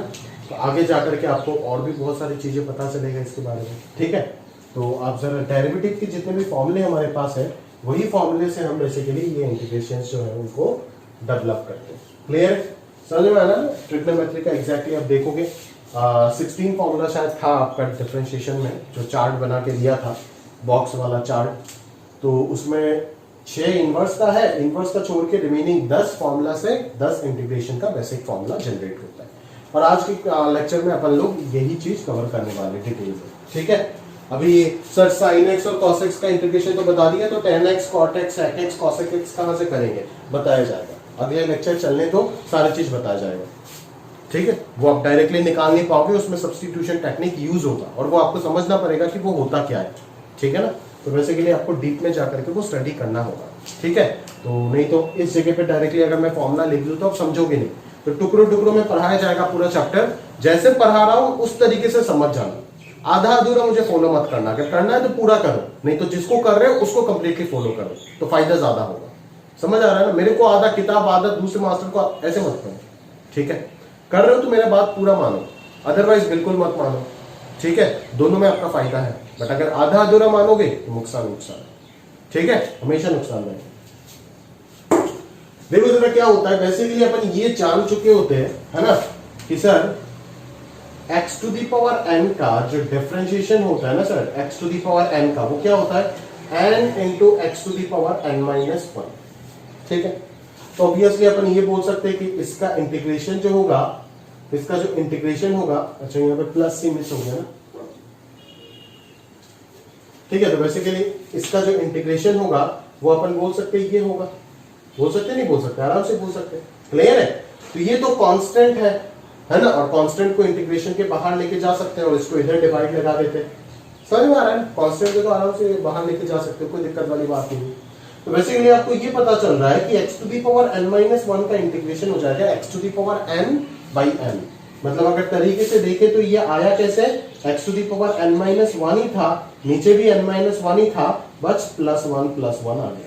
ठीक है, पावर जितना है उससे प्लस 1 हो गया। तो सिमिलरली अगर मैं ये बोलूं कि x to the power k dx का इंटीग्रेशन क्या होगा, बोलो, आप बोलोगे x to the power k लिख दो, नीचे भी k लिख दो और फिर प्लस 1 कर दो। जैसे यहाँ पे n-1 लिखा था, फिर प्लस 1 कर दिया था, सिमिलरली करो और प्लस c लिख दो, वही हो जाएगा आंसर। अभी मेरे मन में ये सवाल आया कि अच्छा यहाँ पे तो linear polynomial to the power something है, अगर लीनियर ना होकर के यहाँ पे स्टैंडर्ड लीनियर अगर हो जाता है, x ना होकर के ax प्लस b, जो मैंने आपको बॉक्स से सिखाया था डिफरेंशिएशन में, वो अगर हो जाता है तो क्या करेंगे, box to the power n अगर हो जाता है तो क्या करेंगे। ठीक है ना, जहां पे उस जगह पे डिफरेंशिएशन में बॉक्स जो है वो कोई भी बॉक्स होने से चलता था, है ना, वो क्वाड्रेटिक क्यूबिक कुछ भी होने से चलता था, बट यहाँ पे ध्यान देना भाई, यहाँ पे मैंने बॉक्स नहीं लिखा, यहाँ पे मैंने लीनियर से लिख दिया। ठीक है, यहाँ पे सिर्फ लीनियर होने से ही आप ऐसा करोगे। समझ आ रहा है ना, क्वाड्रेटिक अगर हो जाता है तो इसे आप नहीं कर सकते हो। समझ आना बात को, समझ में आ रहा है ना, क्वाड्रेटिक होने से आप ऐसा नहीं कर सकते हो। ठीक है, सिर्फ लीनियर पॉलिनोमियल होने से ही आप ऐसा कर सकते हो। जो पावर में है n+1 डिवाइडेड बाई n+1, और एज यहाँ पे x का कोफिशिएंट है a, तो a नीचे आ गया, बिकॉज आप जानते हो कि अगर मैं derivative of ax plus b whole to the power n+1 करता हूं तो बाहर एक a आएगा ना, और वही चीज जब इसका इंटीग्रेशन लिखा तो ये a नीचे आ गया, जो कि आपको नीचे दिख रहा है। ठीक है, तो x का जितना भी कोफिशिएंट रहेगा सब के सब नीचे डिवाइड होकर के आ जाएगा। क्लियर, समझ में आ रहा है ना, तो इस चीज को ध्यान से पहले समझो। ठीक है, अभी बच्चे को मैं ये सिखा करके देता हूं, वो खुद से 3 फॉर्मूला बना लेता है। पता है कौन सा 3 फॉर्मूला बनाता है? वो खुद से बोलता है अच्छा सर ने तो बोला है box to the power n dx होता है box to the power n plus 1 by n plus 1 into constant जो भी है कोफिशिएंट वो बाहर आ जाएगा, नीचे डिवाइड होकर के आ जाएगा। डिफरेंशिएशन में मल्टीप्लिकेशन में आता है, इधर डिवाइड होकर के आ जाएगा। मतलब मैं तो खुद से ये भी फॉर्मूला बना सकता हूं कि x square plus x plus 1 का होल क्यूब हो जाएगा x square plus x plus 1 whole to the power 3 plus 1 divided by 3 plus 1 plus c बल्ले बल्ले, ठीक है ना। सर का भी सर्वनाश कर दोगे और खुद का भी कैरियर बर्बाद कर दोगे, ठीक है। तो इस तरीके से जो सर ने लिखा नहीं उसमें अपना दिमाग नहीं चलाना है, समझ में आ रहा है ना। लॉजिक बता रहे क्योंकि इसको पहले फॉर्मूले से ब्रेक करना होगा, है ना। ए प्लस से होल क्यूब पहले ब्रेक करके फिर टुकड़े टुकड़ों में इंटीग्रेशन किया जाएगा। ऐसा नहीं होता है, ऐसा डिफरेंशिएशन में होता है कि box to the power n होने से n into box to the power n minus 1 into derivative of box, है ना। प्रोवाइडेड कि बॉक्स के अंदर कुछ भी हो कोई फर्क नहीं पड़ता है, बट यहाँ पे फर्क पड़ेगा, यहाँ पे फर्क पड़ेगा। यहाँ पे बॉक्स के अंदर कुछ भी होने से आप नहीं कर सकते हो, ऐसा गलती मत करना। ये सब मैं पहले बताता नहीं था, बट अभी अगर नहीं बताता हूं तो आप गलत समझ जाते हैं। बहुत बच्चा खुद से बना देते हैं और बनाते हैं, है ना। बनाते वो बनाएंगे अपना दिमाग लगा करके। और ज्यादातर ये कहां पे होता है जानते हो? एग्जाम में होता है, समझ में आ रहा है। ज्यादातर एग्जाम में होता है, जल्दबाजी रहता है क्वेश्चन का, बस उधर तो पता नहीं हजारों थ्योरी खुद से निकलता है उधर, समझ में आ रहा है। तो ax प्लस बी यहाँ पे होना मैंडेटरी है, ठीक है। मैं मेंशन करके दे रहा हूं, it must be a linear polynomial to the power n, ठीक है। Box to the power n यहाँ पे चक्कर नहीं चलेगा, ठीक है। बॉक्स समझ के यहाँ पे log x to the power 3 अगर दे दिया तो भी आप log x to the power 3 plus 1 by 3 plus 1, है ना। मेरे को भी चप्पल खाना पड़ेगा आपके चक्कर में और आप तो खाओगे ये तो तय है, समझ आ रहा है ना, क्लियर है। तो आप ध्यान से समझ करके चीजों को करो, जो बोल के दे रहा हूं उसको अच्छे से समझ जाओ कि सर ने जो बोला उसको आंख बंद करके मान लेंगे और ज्यादा इधर उधर का बात नहीं करेंगे, क्योंकि सर जो भी बोल रहे हैं वो with valid reason and proper explanation में बता रहा हूं कि ये चीज देखो ऐसा नहीं होता है। अगर आप ऐसा करना चाहते हो, है ना, अगर इसका इंटीग्रेशन आप ऐसा करना चाहते हो तो देखो ना इस फंक्शन को डिफरेंशिएशन करके, अगर इसका इंटीग्रेशन ये होता है आपको लगता है तो देखो इसको डिफरेंशिएशन करके ये मिलता है या नहीं मिलता है, समझ में आ रहा है ना। देखो इसको डिफरेंशिएशन करके ये मिलता है या नहीं मिलता है। देखो ना इसको डिफरेंशिएशन करके क्या आएगा, 4 into x square plus x plus 1 whole to the power 3 तो आ गया, नीचे 4 है, इंटू इसका डेरिवेटिव एक आएगा ना ट्वाइस एक्स प्लस 1, ठीक है। तो इसका डेरिवेशन इसका डिफरेंशिएशन तो ये आ रहा है, तो ये तो यहाँ पे मैच हो रहा है, ये वाला टर्म तो मैच हो रहा है, बिल्कुल सही है। बट ये टर्म जो है क्या यहाँ पे है? नहीं है। इसीलिए ऐसा चीज मत करो तो ही बेहतर है, समझ में आ रहा है ना, क्लियर है। जो बता रहा हूं बस उतना ही सुनो, ठीक है। यहाँ पे मैच क्यों हो गया? क्योंकि यहाँ पे जो इसका डिफरेंशिएशन है ना वो क्या आ रहा था, यहाँ पे ए आ रहा था और ए हमने नीचे लगा दिया, इसीलिए मैच हो गया था। इसीलिए बोल रहे हैं कि सिर्फ लीनियर के लिए ये ट्रू है। यहाँ पे box to the power n का फीलिंग से मत करो, इमोशनल मत हो जाओ, है ना। आप यहाँ पे समझ जाना कि यहाँ पे linear polynomial to the power n होने से ही काम चलेगा, अदरवाइज कोई काम नहीं बनेगा, है ना। Quadratic to the power n, cubic to the power n भी आप इसी फॉर्मूले से अगर सॉल्व करने जाओगे तो पूरा चैप्टर पढ़ने का जरूरत नहीं है, एक ही फॉर्मूले से आप पूरा चैप्टर ही खत्म कर दोगे, ठीक है। पूरा चैप्टर में अपन पढ़ेंगे तो ये सब अगर आप इस चीज से नहीं कर पा रहे हो तो कैसे करोगे सर वो बताओ, ठीक है। नहीं तो आप एक ही फॉर्मूले में पूरा चैप्टर ही खत्म कर दोगे ना, ठीक है। इसका वैलिड रीजन भी है कि क्यों यहाँ पे क्वाड्रेटिक क्यूबिक ये सब होने से या फिर दूसरा कोई भी फंक्शन पॉलिनोमियल छोड़ के दूसरा कोई भी फंक्शन यहाँ पे होने से नहीं होगा, सिर्फ लीनियर होने से ही होगा, ठीक है। अब करके देख लो, है ना। log x to the power 3 लगा करके डेरिवेटिव जो आपको लिखना है लिख करके देख लो, ठीक है ना। इंटीग्रेशन आपको इस फॉर्मूले से लिखना है, लिख के देख लो, क्रॉस चेक कर लेना कि इसको डिफरेंशिएशन ये होता है या नहीं, देख लेना, ठीक है ना। जो इंटीग्रेंट होगा ना log x क्यूब वो आता है या नहीं आता है आंसर को डिफरेंशिएशन करने के बाद, अगर आता है तो ठीक है, नहीं आता है तो खत्म, ठीक है। चल अगला 1/ax प्लस बी। अभी देखो यहाँ पे बड़ा इंपॉर्टेंट पार्ट है, ये डिनोमिनेटर में n प्लस 1 आ गया ना, तो अगर n का वैल्यू -1 हो जाता है तो ये लफड़ा हो जाएगा दोस्त, समझ में आ रहा है ना। तो अगर n का वैल्यू -1 हो जाता है तो यहाँ पे प्रॉब्लम हो जाएगा, आप समझ रहे हो, ठीक है। तो इसीलिए यहाँ पे n नॉट इक्वल्स टू -1 लिखना जरूरी है। तो अगर n का वैल्यू -1 नहीं है तो -1 के लिए अलग सा फॉर्मूला पढ़ना पड़ेगा। ये देखो -1 के लिए अलग सा फॉर्मूला, अगर पावर में -1 रख देते तो ये 1/ax प्लस बी आ जाएगा, जिसका आंसर आपको मिलेगा log के फॉर्मेट में, क्योंकि आप जानते हो कि log of ax plus b का मॉड्यूलस का डिफरेंशिएशन जो होगा वो क्या हो जाएगा, log of modulus of ax plus b का जो डिफरेंशिएशन होगा, ठीक है, वो इसी तरीके से 1/ax प्लस बी के फॉर्मेट में ही आएगा, इनटू साथ में ए आएगा, क्लियर है? तो इसीलिए यहाँ पे लॉग लगाना जरूरी है। समझ में आ रहा है ना? और एज लॉग के अंदर हमेशा नेगेटिव क्वांटिटी डिफाइंड नहीं होता है, हमेशा पॉजिटिव क्वांटिटी डिफाइंड होता है, इनफैक्ट जीरो भी डिफाइंड नहीं होता है। इसीलिए मुझे यहाँ पे बचत के लिए मॉड्यूलस को लेकर के चलना ही होगा, क्योंकि मुझे नहीं पता कि ये नालायक है क्या। ठीक है, मुझे एक्स का वैल्यू नहीं पता है, क्योंकि ये इंडेफिनिट इंटीग्रेशन चल रहा है। अगर डेफिनिट चलता तो मुझे एक्स का वैल्यू पता होता कि एक्स किस इंटरवल में है। ए से बी अगर लिमिट लगा देता तो उसी इंटरवल में एक्स होगा, ये मुझे पता होता। बट इस जगह पे हमें नहीं पता, इसलिए ये मॉड्यूलस लगाना पड़ेगा। और बच्चे हमेशा ये मॉड्यूलस भूल जाते हैं हमेशा। आपको मैं क्या बोलूं, मेरा जो कोचिंग का आखिरी टेस्ट है, अभी मुझे याद है एडवांस वाले टेस्ट मेरा 5 मार्क का एक क्वेश्चन गलत हुआ। मेरे सारा लॉग के अंदर आंसर जो मिल रहा है ना, आपको शीट में दिख जाएगा इस प्रकार के क्वेश्चन। लॉग के अंदर जो आंसर आ रहा था ना, इंटीजर टाइप क्वेश्चन था, बार बार मेरे को लॉग के अंदर नेगेटिव आंसर मिल रहा था, नेगेटिव आंसर मिल रहा था, नेगेटिव। मैं सोचता सर सवाल गलत होगा, सवाल गलत होगा कि ये लॉग के अंदर नेगेटिव कैसे आ सकता है यार, कैसे आ सकता है, ये तो पॉसिबल ही नहीं है। लेकिन सर हम भूल ही गए थे कि अपन जो फॉर्मूला ही गलत बैठा है। गलत क्या बैठा है कि ये मॉड्यूलस नहीं बैठा है। अगर ये मॉड्यूलस बैठा देता ना तो वो मॉड्यूलस ऑफ -2 होकर के 2 आ जाता और log 2 मेरा करेक्ट आंसर आ जाता। अभी भी मुझे याद है ये बात, 7-8 साल पुराना बात। ठीक है, इसीलिए मैं आपको बोल के दे रहा हूं, जो गलती मैंने किया वो भी अगर आप करते हो तो क्या सीखे हो, है ना? मैंने तो अपना काम करके दिया, बता करके दिया आपको, अपना खुद का एक्सपीरियंस है। बट अगर आप इस चीज को सीख नहीं रहे हो तो ये आपका गलती है। बार बार बोल के दे रहा हूं कि आप भूलोगे इस जगह पे। आप इंटीग्रेशन ऑफ 1/x dx को log x ही लिख करके आगे बढ़ोगे, बट मत लिखना। आदत डालो कि log x नहीं लिखना है, log of mod x लिखना है। क्योंकि बोर्ड्स में तो आपको कोई दिक्कत नहीं होगा, काटने वाला काट देगा नंबर। समझ में आ रहा है ना? ठीक है, अच्छे सवाल में आप नंबर गवा दोगे इसके चक्कर में। ठीक है, ये बहुत ही इंपॉर्टेंट चीज है और एग्जामिनर इसके ऊपर सोच करके, जानबूझ करके उस तरीके का प्रॉब्लम डिजाइन करते हैं ताकि 15 लाख में से कम 10-12 लाख बच्चा तो मॉड लगाना भूलेगा ही भूलेगा और उसका आंसर भी गलत आएगा। समझ में आ रहा है ना? क्लियर है? तो छोटे छोटे चीज दे करके आपको एलिमिनेट कराया जाएगा। ठीक है, समझ में आ रहा है ना? तो अब ये मॉड्यूलस हमेशा बच्चे भूलते, इस चीज में ध्यान रख देना, भूलते हैं बच्चे। ठीक है, a⁻px + q का डिफरेंशिएशन। आप देखो इस चीज का डेरिवेटिव करो, ये मिलेगा, मतलब इसका इंटीग्रेशन ये होगा। क्लियर है ना? फॉर्मूले याद होने चाहिए भाई, ये पूरा चैप्टर फॉर्मूले का खेल है ना? फॉर्मूला अगर इस चैप्टर में याद नहीं है तो आप बहुत बड़ा प्रॉब्लम में फंसोगे। ठीक है, फॉर्मूले अगर इस चैप्टर में आपका ग्रिप में नहीं है तो आप बहुत स्ट्रगल करोगे सर। ठीक है, फॉर्मूला आपका क्लियर होना ही चाहिए, मैंडेटरी। फॉर्मूले सारे के सारे याद होना चाहिए। ये सारे फॉर्मूले का कोई प्रूफ नहीं है, एक ही प्रूफ कि राइट साइड का डिफरेंशिएशन लेफ्ट साइड है तो लेफ्ट साइड का इंटीग्रेशन ये होगा, खत्म बात। और प्लस भी यही है उनका प्रूफ।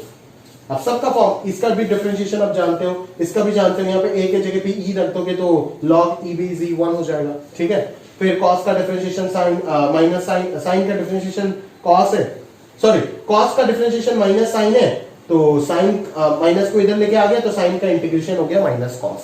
ठीक है, नीचे 1/a कॉस का सिमिलरली साइन हो जाएगा। ठीक है ना? sec स्क्वायर tan x का differentiation sec square, tan box का डिफरेंशिएशन sec स्क्वायर बॉक्स, याद है ना? इस तरीके से अपन करेंगे। ठीक है, cos x square cot sec x into tan x, याद है sec x का डिफरेंशिएशन क्या था? sec x tan x था, तो sec x tan x का इंटीग्रेशन हो जाएगा sec x। ये सारे वो फॉर्मूले से आ रहा है। cosec का था minus cosec x cot x, तो cosec x into cot x का डिफरेंशिएशन हो जाएगा क्या? Minus cosec x। ठीक है, क्लियर है? बार बार मैं बोल के दे रहा हूं, मैं डिफरेंशिएशन में सारे फॉर्मूले आपको बॉक्स से पढ़ाया था। उस वक्त वो बॉक्स कुछ भी हो जाए कोई फर्क नहीं पड़ता था। एक्सपोनेंशियल, लॉगरिथमिक हो जाए, ट्रिग्नोमेट्रिक हो जाए, पॉलिनोमियल में कोई भी डिग्री पॉलिनोमियल हो जाए, कोई फर्क नहीं पड़ता था। बट यहाँ पे फर्क पड़ेगा। यहाँ पे ये जो बॉक्स है ना, वो बॉक्स सिर्फ लीनियर होने से ही फॉर्मूले वैलिड होंगे। अगर ये क्वाड्रेटिक या फिर दूसरा कोई फंक्शन घुस जाता है ये सबके अंदर, ax + b के अंदर, ax + b के जगह पे अगर साइन के अंदर दूसरा कुछ घुस जाता है तो आप डायरेक्टली इस तरीके से फॉर्मूला नहीं लिख पाओगे। आपको सब्स्टिट्यूशन या फिर दूसरे टेक्निक्स यूज करने पड़ेंगे जो आप थ्रू आउट द चैप्टर सीखोगे। इसीलिए तो पूरा चैप्टर पढ़ाया जाता है। नहीं तो एक ही लाइन में चैप्टर खत्म कर देता कि देखो डिफरेंशिएशन का रिवर्स प्रोसेस है इंटीग्रेशन, तो आप जिस फंक्शन का डिफरेंशिएशन पढ़े हो बस ऐसे कर दो, उल्टा कर दो, उसको घुमा दो, डिफरेंशिएशन करके खत्म चैप्टर, है ना? 1 घंटे में चैप्टर खत्म हो जाता। क्या दिक्कत है इतना कुछ पढ़ाने का? समझ में आ रहा है ना? इसीलिए बोल रहा हूं कि ये मिस्टेक मत करना। मैं जानता हूं कि आप करोगे अगर मैं बोल के नहीं देता हूं, इसीलिए मैं बार बार स्ट्रेस करके बोल के दे रहा हूं कि इस प्रकार की आप गलतियां मत करो। ठीक है, यहाँ पे बॉक्स बॉक्स कुछ नहीं है, यहाँ पे सिर्फ लीनियर ही होना पड़ेगा अंदर, सिर्फ और सिर्फ लीनियर पॉलिनोमियल का ही जगह है अंदर। डिफरेंशिएशन में बॉक्स की जगह में कुछ भी हो सकता था, बट इस जगह पे बॉक्स की जगह पे सिर्फ लीनियर पॉलिनोमियल ही हो सकता है। क्लियर? आगे चलते हैं, ये वाला कांस्टेंट बाहर आ जाता है इंटीग्रेशन का, है ना। फिर ये लीनियरिटी प्रॉपर्टी मैंने बोल के दे दिया, अलग अलग तरीके से आप ब्रेक कर सकते हो, ठीक है। ये थ्योरम क्या बोलता है, देखो, integration of f x d x अगर capital F x plus c है, तो integration of f of a x plus b into d x भी 1/a into capital F of a x plus b होगा, ठीक है। तो इस चीज को प्रूफ करने के लिए भी आपको बोर्ड एग्जाम में पूछा जा सकता है, जो बिल्कुल बेसिक सब्स्टिट्यूशन से प्रूफ कर सकते हो आप आराम से। वही चीज मैं आपको करके दिखा रहा हूं कि कैसे सब्स्टिट्यूशन का थोड़ा सा फील दिला रहा हूं आपको, कि कैसे आप फील कर सकते हो कि सब्स्टिट्यूशन टेक्निक्स को, ठीक है, जो कि हम नेक्स्ट लेक्चर से ऑफिशियली पढ़ेंगे, और जो सबसे इंपॉर्टेंट पार्ट है इंटीग्रेशन का, ठीक है।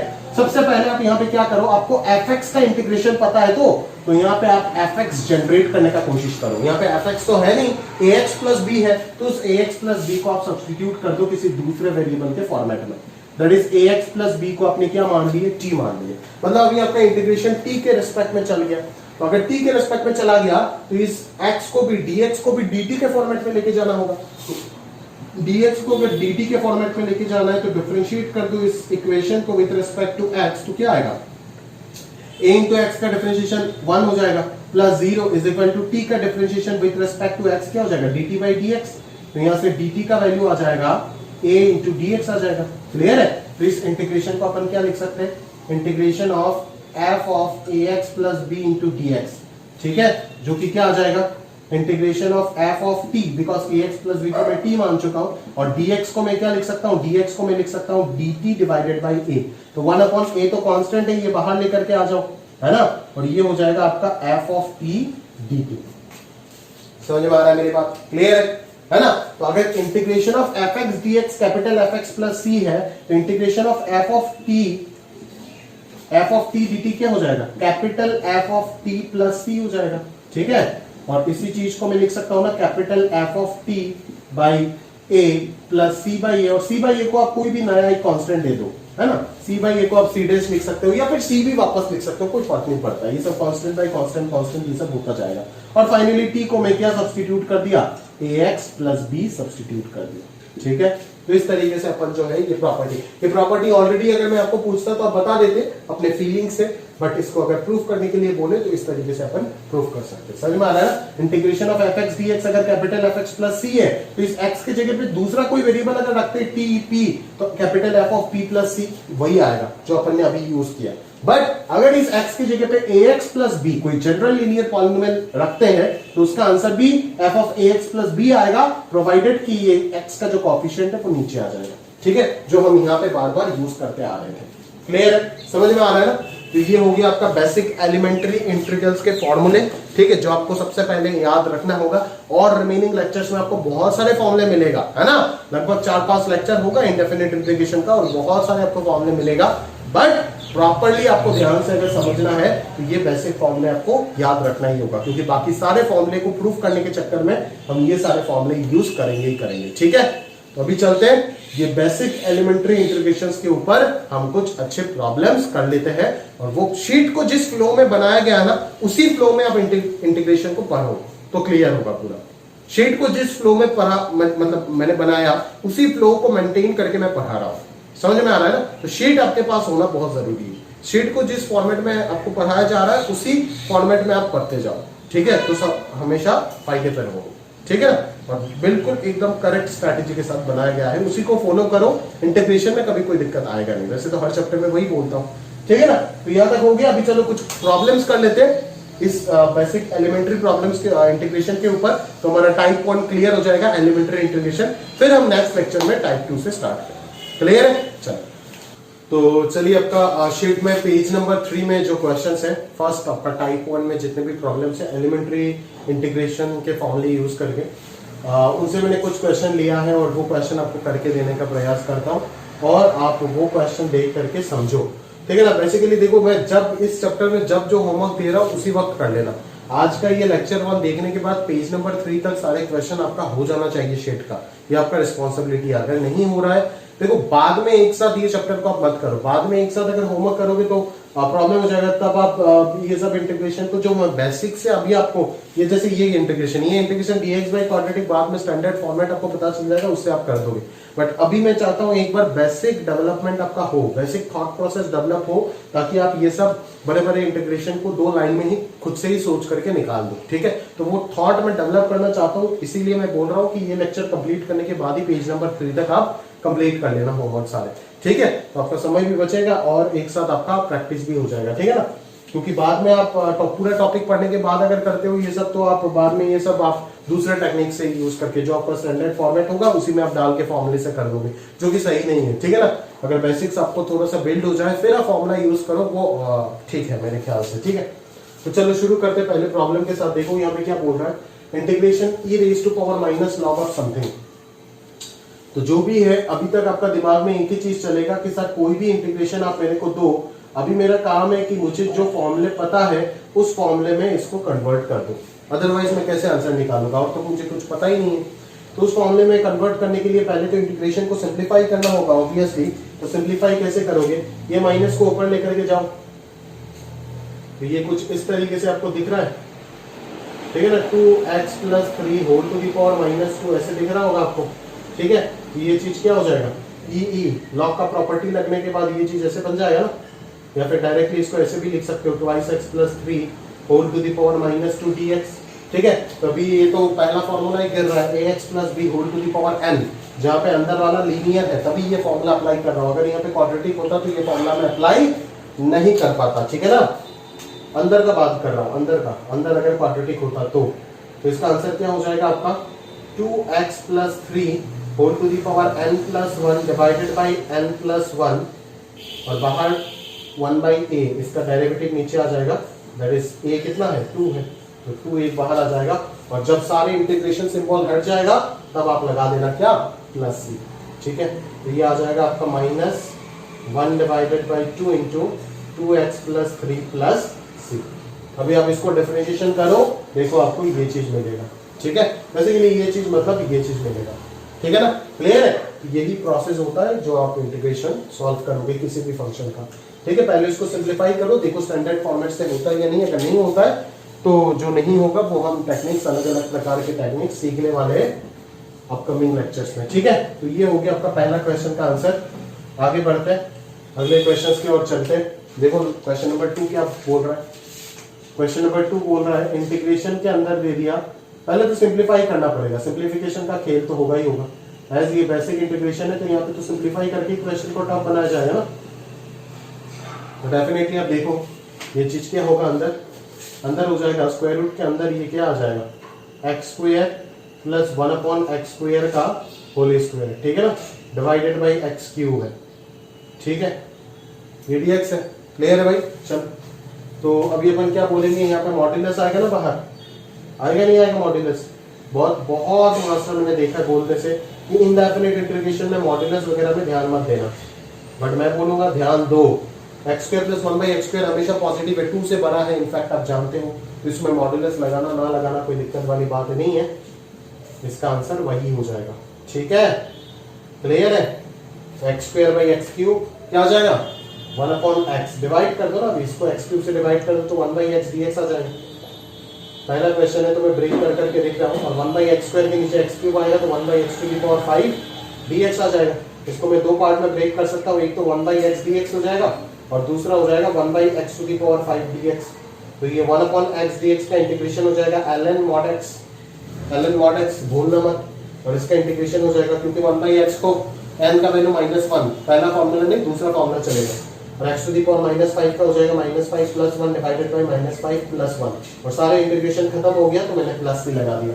ठीक है, तो और यहाँ पे ax प्लस b, a का वैल्यू तो 1 है तो 1 बाई 1 तो 1 ही रहेगा, तो फाइनल आंसर आपका यही हो जाएगा ln mod x minus x raise to power 4 divided by 4 plus 3। This will be the integration of this integrand. Clear है, समझ आ रहा है मेरी बात। चलो, तो ये मॉड्यूलस का चक्कर बहुत जगह पे, बहुत बुक्स पे देखा है कि लिखता ही नहीं है, इंडेफिनिट में मॉड्यूलस वगैरह लिखता ही नहीं है, डायरेक्टली ये मॉड्यूलस हटा करके यही लिख देता है, बट ऐसा मत करो, ये गलत चीज है। हाँ ठीक है, गलत चीज कभी भी नहीं सिखाऊंगा आपको। आगे बढ़ते देखो, मैं आपको सामने आपका एग्जाम्पल ही दे देता हूँ, मैं दिखा रहा हूँ आपको। ठीक है ना, मैं दिखा रहा हूँ मान लो ये तो पॉजिटिव हमेशा पता चल गया। ऐसा कोई एग्जांपल ले लेते हैं जो हमेशा पॉजिटिव पता नहीं चलेगा।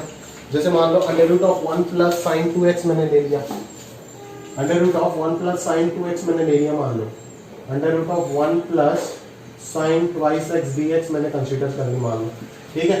तो इसको अपन क्या बोल सकते हैं, 1 को क्या लिख सकते हैं, 1 को लिख सकते हैं sign square x plus cos square x, ठीक है ना। और साइन 2x को क्या लिख सकते हैं, 2 sine x into cos x, और इधर आ जाएगा dx। तो ये कितना आ जाएगा अंडर रूट के अंदर sine x plus cos x का होल स्क्वायर, ठीक है, और dx। तो ये स्क्वायर रूट है ना, बच्चे भी करते हैं, मास्टर भी बोलते हैं कि ये स्क्वायर रूट कैंसिल और sine x plus cos x, but नहीं, ऐसा नहीं दोस्तों, ठीक है। यहाँ पे मॉड्यूलस लगाना जरूरी है।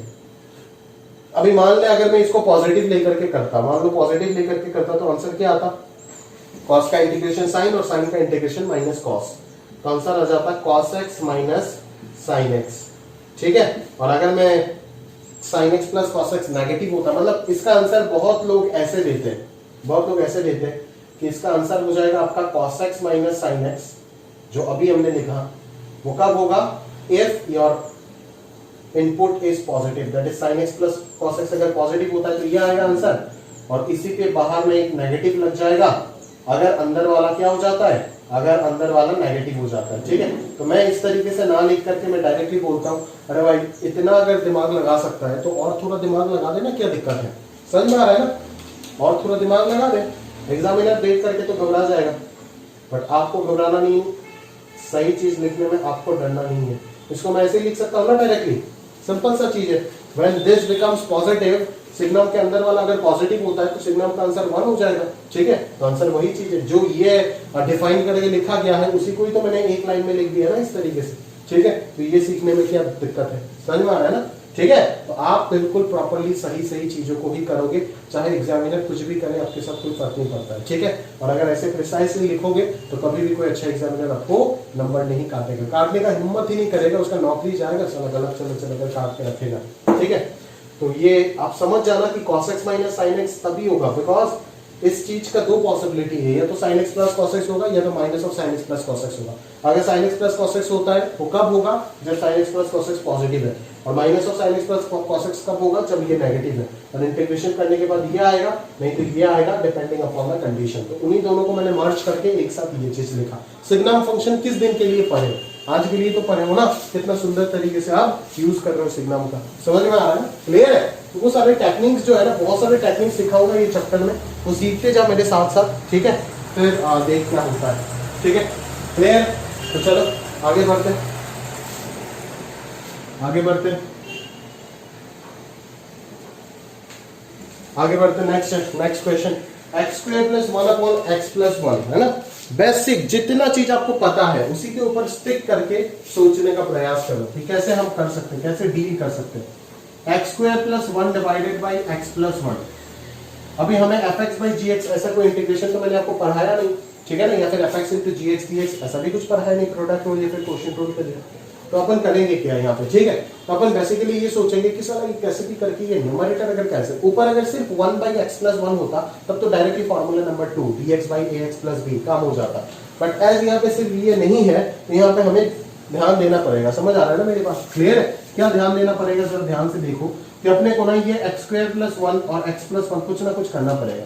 तो आपके दिमाग में, अगर आप प्रॉपर दिमाग वाले हो तो आपके दिमाग में फट से आ जाएगा कि एक्स स्क्वायर के साथ अगर मैं -1 कर देता हूं तब तो फैक्टराइज हो जाएगा x plus 1 into x minus 1, एक फैक्टर कैंसिल हो जाएगा, खत्म बात, ठीक है।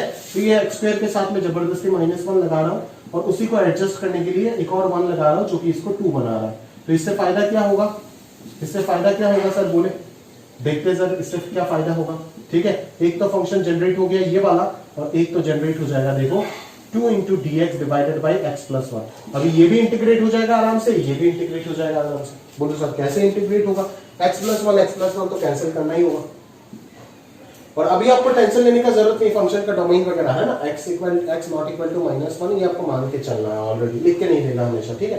तो x प्लस 1 का एक फैक्टर अगर कैंसिल हो जाता है तो x माइनस 1 बच जाएगा यहाँ पे, ठीक है। और यहाँ से अगर 2 कांस्टेंट बाहर आ जाता है तो ये हो जाएगा dx अपॉन x प्लस 1, ठीक है। तो ये क्या बन जाएगा आपका integration of x dx minus of integration of dx plus twice of integration of dx upon x plus 1, तो अभी x dx का इंटीग्रेशन क्या हो जाएगा, x to the power 1 plus 1 by 1 plus 1, तो कॉफिशिएंट तो एक ही चीज 1 ही है, ठीक है ना, तो ये आ जाएगा x square by 2 minus dx का इंटीग्रेशन क्या हो जाएगा, x हो जाएगा, बिकॉज x का डिफरेंशिएशन 1 होता है कांस्टेंट, तो 1 का डिफरेंशिएशन dx मतलब क्या है, यहाँ पे सिर्फ 1 है ना, तो 1 का इंटीग्रेशन क्या हो जाएगा, x हो जाएगा, बिकॉज x का डिफरेंशिएशन 1 है तो 1 का डिफरेंशिएशन x हो जाएगा। आप बोलोगे सर x नहीं होगा, x प्लस c होगा, c मैं नहीं लिख रहा हूँ, इस इंटीग्रेशन से भी एक c आएगा, यहाँ से भी एक c आएगा, यहाँ से भी एक c आएगा, तो c1 c2 c3 फिर तीनों को समेशन करके फिर c लिख के कोई जरूरत है, फायदा है इतना कुछ करके, नहीं है ना। बाद में तो c1 plus c2 plus c3 कोई c ही लिखोगे, तो आखिरी में मैं बोलता हूँ कि सारे इंटीग्रेशन जब हट जाएगा तब जाकर के लास्ट में ही प्लस c लगा देना, खत्म बात, ठीक है। और इसका इंटीग्रेशन क्या आ जाएगा, 1 बाई ax प्लस b हो जाएगा 2 times of log of modulus of x plus 1। आदत डालो मॉड्यूलस लिखने का, नहीं तो गड़बड़ होगा, कहीं ना कहीं पे आप फंसोगे और लास्ट में एक साथ प्लस c लगा दिया। क्लियर है, समझ आ रहा है ना, एकदम सिंपल चीज है, ठीक है, आराम आराम से करते जाओ, बढ़िया सी चीजें समझ आएगा, ठीक है। इधर प्रैक्टिस डिपेंडेंट टॉपिक है, ठीक है, समझ में आ रहा है मेरी बात। तो का कंसेप्चुअल लेवल में इतना हैवी नहीं है ये चैप्टर, इसीलिए आईआईटी इससे सवाल ही नहीं पूछता है, जो भी इंटीग्रेशन से पूछना होता है डेफिनेट से पूछता है, ठीक है, क्योंकि डेफिनेट कंसेप्चुअल है ना, एरिया वगैरह आएगा ना उधर, उधर आप कंसेप्ट इंट्रोड्यूस करा सकते हो, ऑरिजिनल जो कैलकुलस का फील है उधर मिलता है आपको, बट ये तो एक मैकेनिकल फॉर्मूला बेस्ड चैप्टर है, ठीक है। बस प्रोसेस को सीखो, हाँ प्रोसेस को सीखो, दिमाग को डेवलप करो, अच्छा ऐसे नहीं तो ऐसे कर देंगे, ऐसे नहीं तो ऐसे कर देंगे, ठीक है, मल्टीपल मेथड्स दिमाग में सेट करके रखो, यही इस चैप्टर से आपको सीखना है, ठीक है, और कुछ है ही नहीं। x plus 1 divided by twice x minus 1 dx, ठीक है, तो अभी भी वही चीज सोचेंगे कैसे न्यूमरेटर पे हम डिनोमिनेटर को क्रिएट कर सके, ठीक है ना। थोड़ी देर पहले जो हमने किया यहाँ पे x स्क्वायर माइनस 1, ये हमने क्या किया, ये हमने न्यूमरेटर में डिनोमिनेटर को क्रिएट किया ताकि डिनोमिनेटर फैक्टर कैंसिल होके ये सिंप्लीफाई हो जाए। सिमिलरली वही दिमाग यहाँ पर भी लगाने का प्रयास करेंगे, यहाँ पे बाहर 2 है तो एक काम करो 2 को कॉमन ही ले लो पहले, या तो अब इस 2 को कॉमन ले सकते हो, या तो बाहर हाफ लगा दो और अंदर 2 लगा दो, तो मैं बाहर हाफ लगा करके अंदर 2 लगा देता हूँ, कोई दिक्कत नहीं है, ठीक है। चलो बस अभी हो जाएगा ना। अभी कैसे होगा बोलो, कि अभी आप बोलोगे सर यहाँ पे ट्वाइस x माइनस 1 चाहिए मुझे ऊपर, तो मैं बोलूंगा अच्छा कांस्टेंट का ही तो लेना देना है, कांस्टेंट तो आराम से आप एडजस्ट कर सकते हो, तो ट्वाइस x माइनस 1 लगा दो ना और साथ में प्लस 3 लगा देना, तो ये एडजस्ट होकर के 2 आ जाएगा, खत्म बात, क्लियर है क्या, पक्का। चलो तो अभी अपन क्या करेंगे, यहाँ पे बोलो ये 2x माइनस 1 को 2x माइनस 1 से डिवाइड कर देंगे तो सिर्फ dx आएगा और साथ में 3dx divided by 2x minus 1 आ जाएगा, क्लियर है क्या।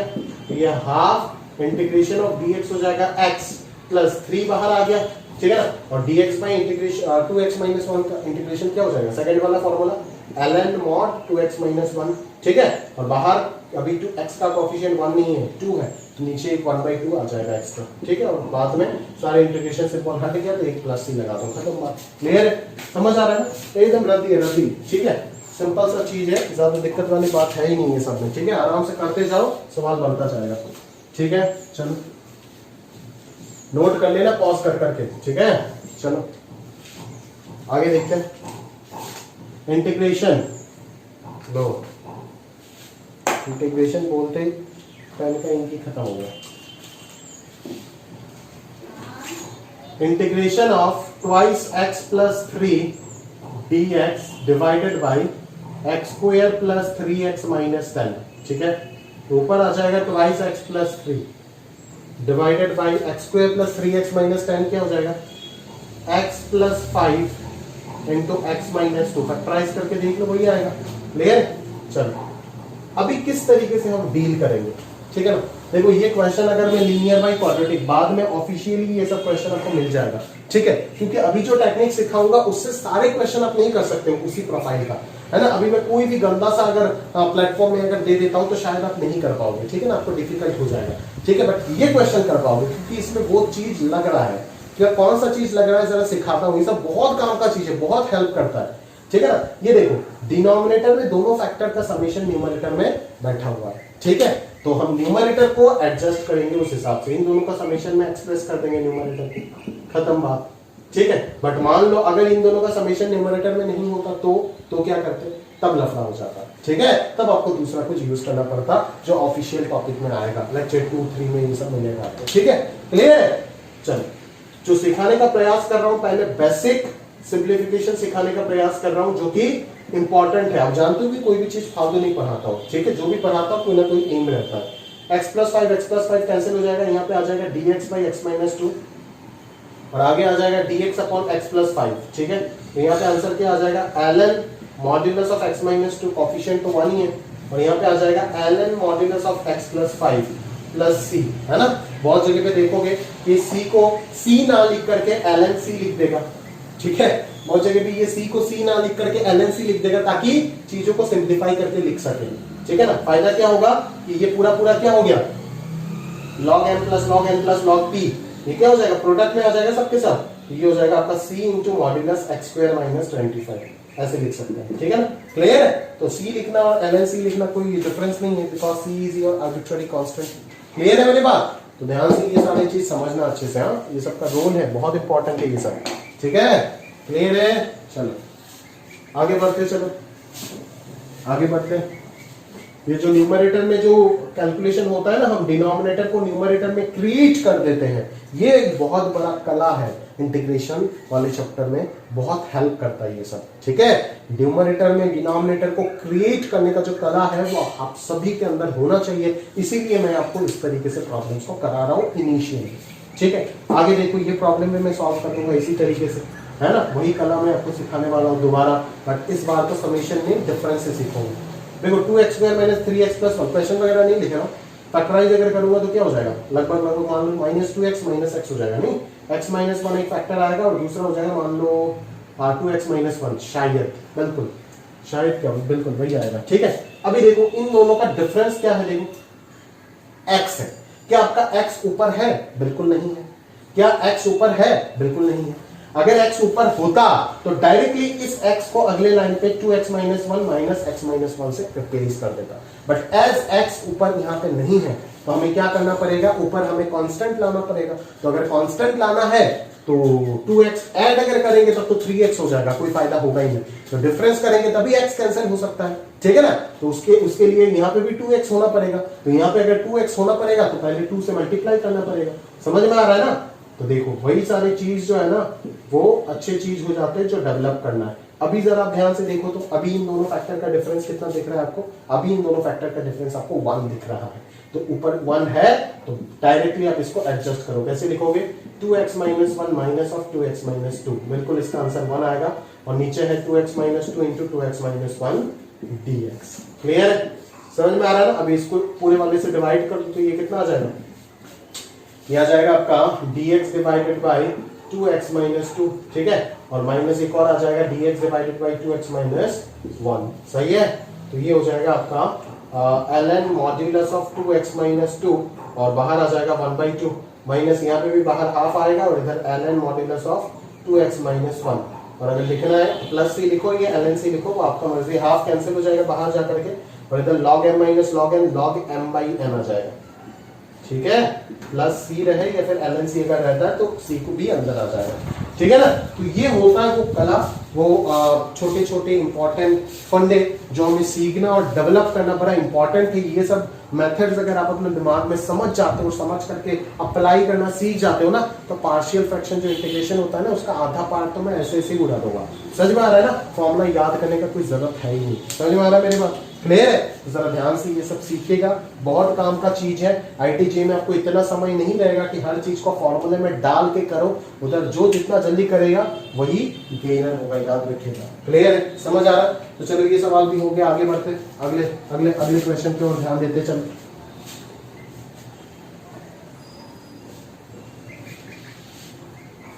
ठीक है, चलो आगे बढ़ते दोस्त। आगे क्या पढ़ेंगे, अगला question, integration 2 to the power x plus 1 minus 5 to the power x minus 1 divided by 10 to the power x dx। तो एक चीज तो समझ ही आ रहा है सर, इसको 10 to the power x से डिवाइड कर दो। डिवाइड करोगे तो ये a to the power x का कोई फॉर्मेट आ सकता है शायद,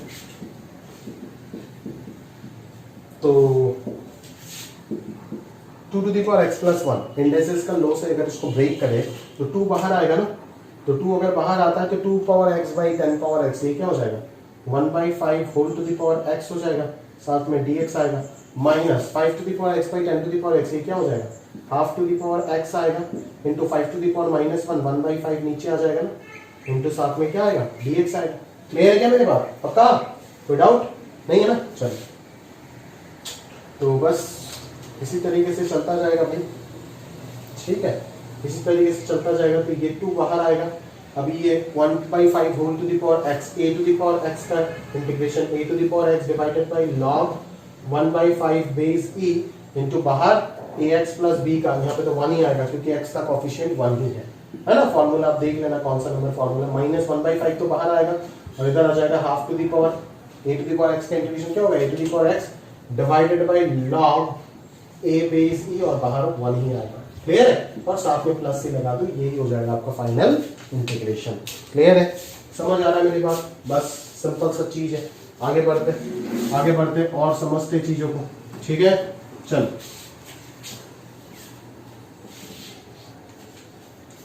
तो cos क्यूब 2x dx, हाँ cos cube 2x dx, cos cube 2x dx, ठीक है।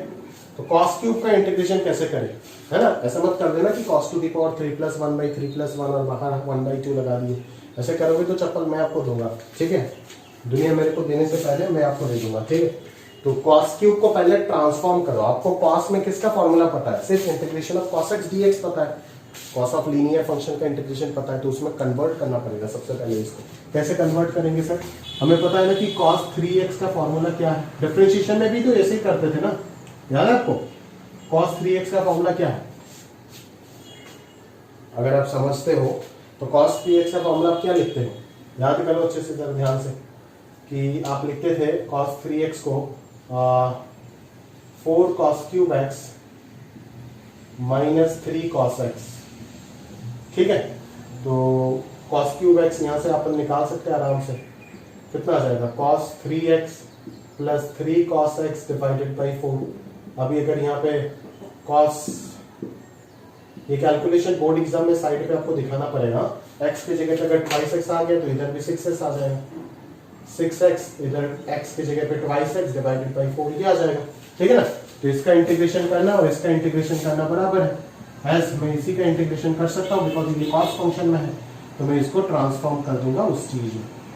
तो ये cos 6x आ जाएगा और यहाँ पे cos 2x आ जाएगा, साथ में 3 रहेगा और नीचे सॉरी नीचे तो 4 आ गया, इधर dx आ जाएगा। 1/4 बाहर आ गया, ये ब्रेक हो जाएगा दो इंटीग्रेशन में, एक cos 6x dx हो जाएगा और दूसरा 3 बाहर आकर के integration of cos 2x dx हो जाएगा। क्लियर है? तो ये मान लो 1/6 बाहर आ गया और इंटीग्रेशन ऑफ cos क्या हो जाएगा? sin 6x प्लस इधर आ जाएगा 3/2 sin 2x और लास्ट में आपका प्लस c। क्लियर? वही हो जाएगा आंसर, पक्का? तो ध्यान से कर लेना ये सब, ठीक है ना? समझ आ रहा है मेरी बात? बस ध्यान से कर लेना भाई, ठीक है? अगर ध्यान से नहीं करोगे ये सब तो प्रॉब्लम में आ जाओगे। समझ में आ रहा है ना? आप खुद ही बहुत बड़ा प्रॉब्लम में आ जाओगे, मैं क्या बोलूँ आपको, ठीक है? बट डिफरेंशिएशन में आप directly box to the power n मान करके डिफरेंशिएट कर देते थे, याद करो, ठीक है? बट अब की बार आप ऐसे नहीं करोगे। क्लियर है? समझ में आ रहा है ना? मैं आपको दिखा भी देता हूँ। अगर आप डिफरेंशिएशन डायरेक्टली कर लेते तो आंसर क्या आता? 3 cos square 2x into derivative of cos कितना आता? Minus sine 2x into derivative of 2x कितना आता? 2 आता। तो यही होता ना आपका आंसर, ठीक है? और आप इस फंक्शन को डिफरेंशिएट करो, देखो क्या आएगा, ठीक है ना? 1/4 तो बाहर आ जाएगा, इधर आ जाएगा -6 sin 6x और इधर -6 sin 2x, ठीक है? समझ में आ रहा है मेरी बात? क्लियर है? तो -6 को बाहर निकाल दो तो ये -3/2 आ जाएगा। sin 6x को मैं 3 इंटू 2x कन्वर्ट करना चाहता हूँ बिकॉज इधर सारे एंगल 2x में है। मैं इसको क्या लिख सकता हूँ? 3 sin 2x minus 4 sin cube 2x minus 6 sin 2x, ठीक है? तो ये कितना आ गया? -3/2, 3 minus 6 minus 3 sin 2x minus 4 sin cube 2x। Clear? समझ में आ रहा है ना? यहाँ से आप एक और माइनस साइन 2x कॉमन ले सकते हो, तो ये 3 sin 2x डिवाइडेड बाई 2 आ जाएगा, अंदर हो जाएगा आपका 3 प्लस 4 sin स्क्वायर 2x, ठीक है? क्लियर है? तो अपन डायरेक्टली यहाँ पे, हाँ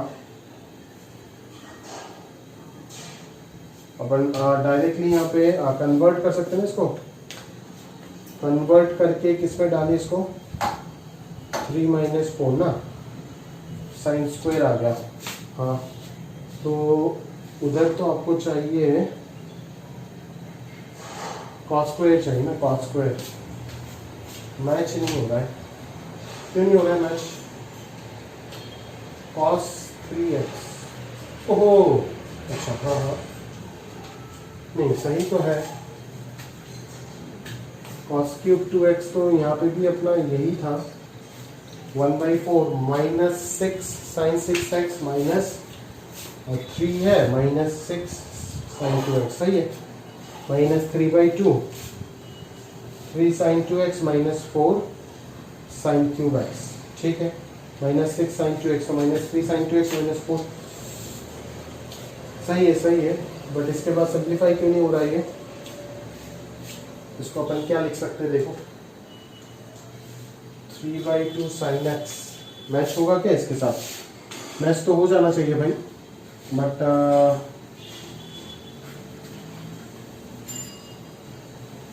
मैच तो हो जाना चाहिए था। sin 2x में अगर मैं इसको खोल देता हूँ तो ये -6 sin 2x और cos स्क्वायर को 1 - sin स्क्वायर 2x लिख सकते हैं ना, तो ये हो जाता आपका 6 sin cube 2x -6 sin 2x, ऐसे हो जाता, बट यहाँ पे तो वो आंसर अपने को दिख नहीं रहा है, यही प्रॉब्लम है, नहीं दिख रहा है ना ये आंसर। अगर आप मल्टीप्लाई भी कर दोगे तो +9 sin x/2 +9 sin 2x/2 और +6 sin cube 2x, +6 sin cube 2x तो दिख रहा है, बट यहाँ पे +9/2 sin 2x और यहाँ पे -6 आ रहा है, ऐसा क्यों हो रहा है, समझ नहीं रहा हूँ मैं, ऐसा तो होना नहीं चाहिए।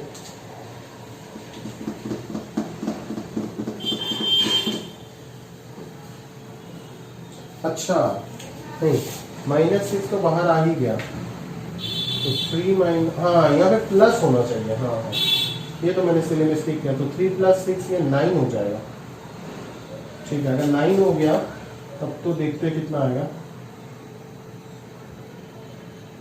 तब तो उधर से तो 6 sin क्यूब 2x सही है, माइनस इधर हो जाएगा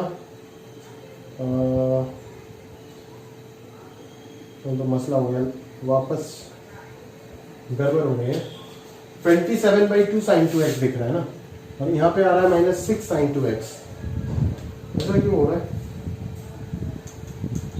यहाँ पे 4 आना चाहिए मेरे ख्याल से, सिर्फ sin 2x आना चाहिए,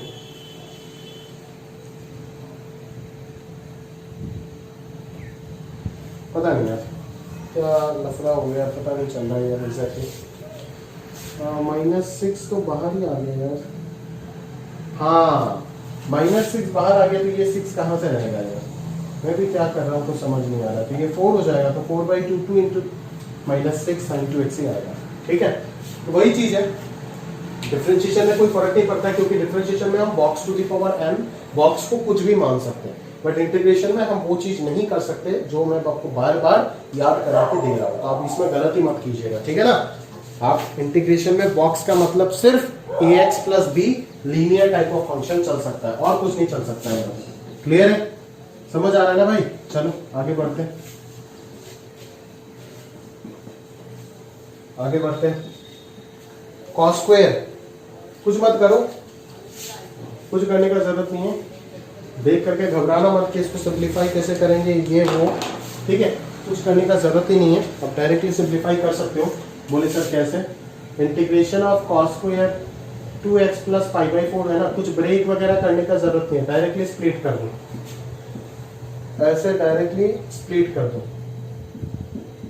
बच्चे देख के बहुत कंफ्यूज हो जाते हो, हाँ पूरा चैप्टर पढ़ने के बाद आप अनाप शनाप क्या क्या सोचने लग जाओगे यहाँ पे, ठीक है, सब्स्टिट्यूशन क्या क्या मैं देखता हूँ तो कॉपी में, बट एंड पे जब अगर टेस्ट में डाल दूंगा ना ये तो आप अनाप शनाप क्या क्या, बट सिंपल सा देखना चाहिए, इसीलिए बेसिक को स्ट्रॉन्ग करना जरूरी है।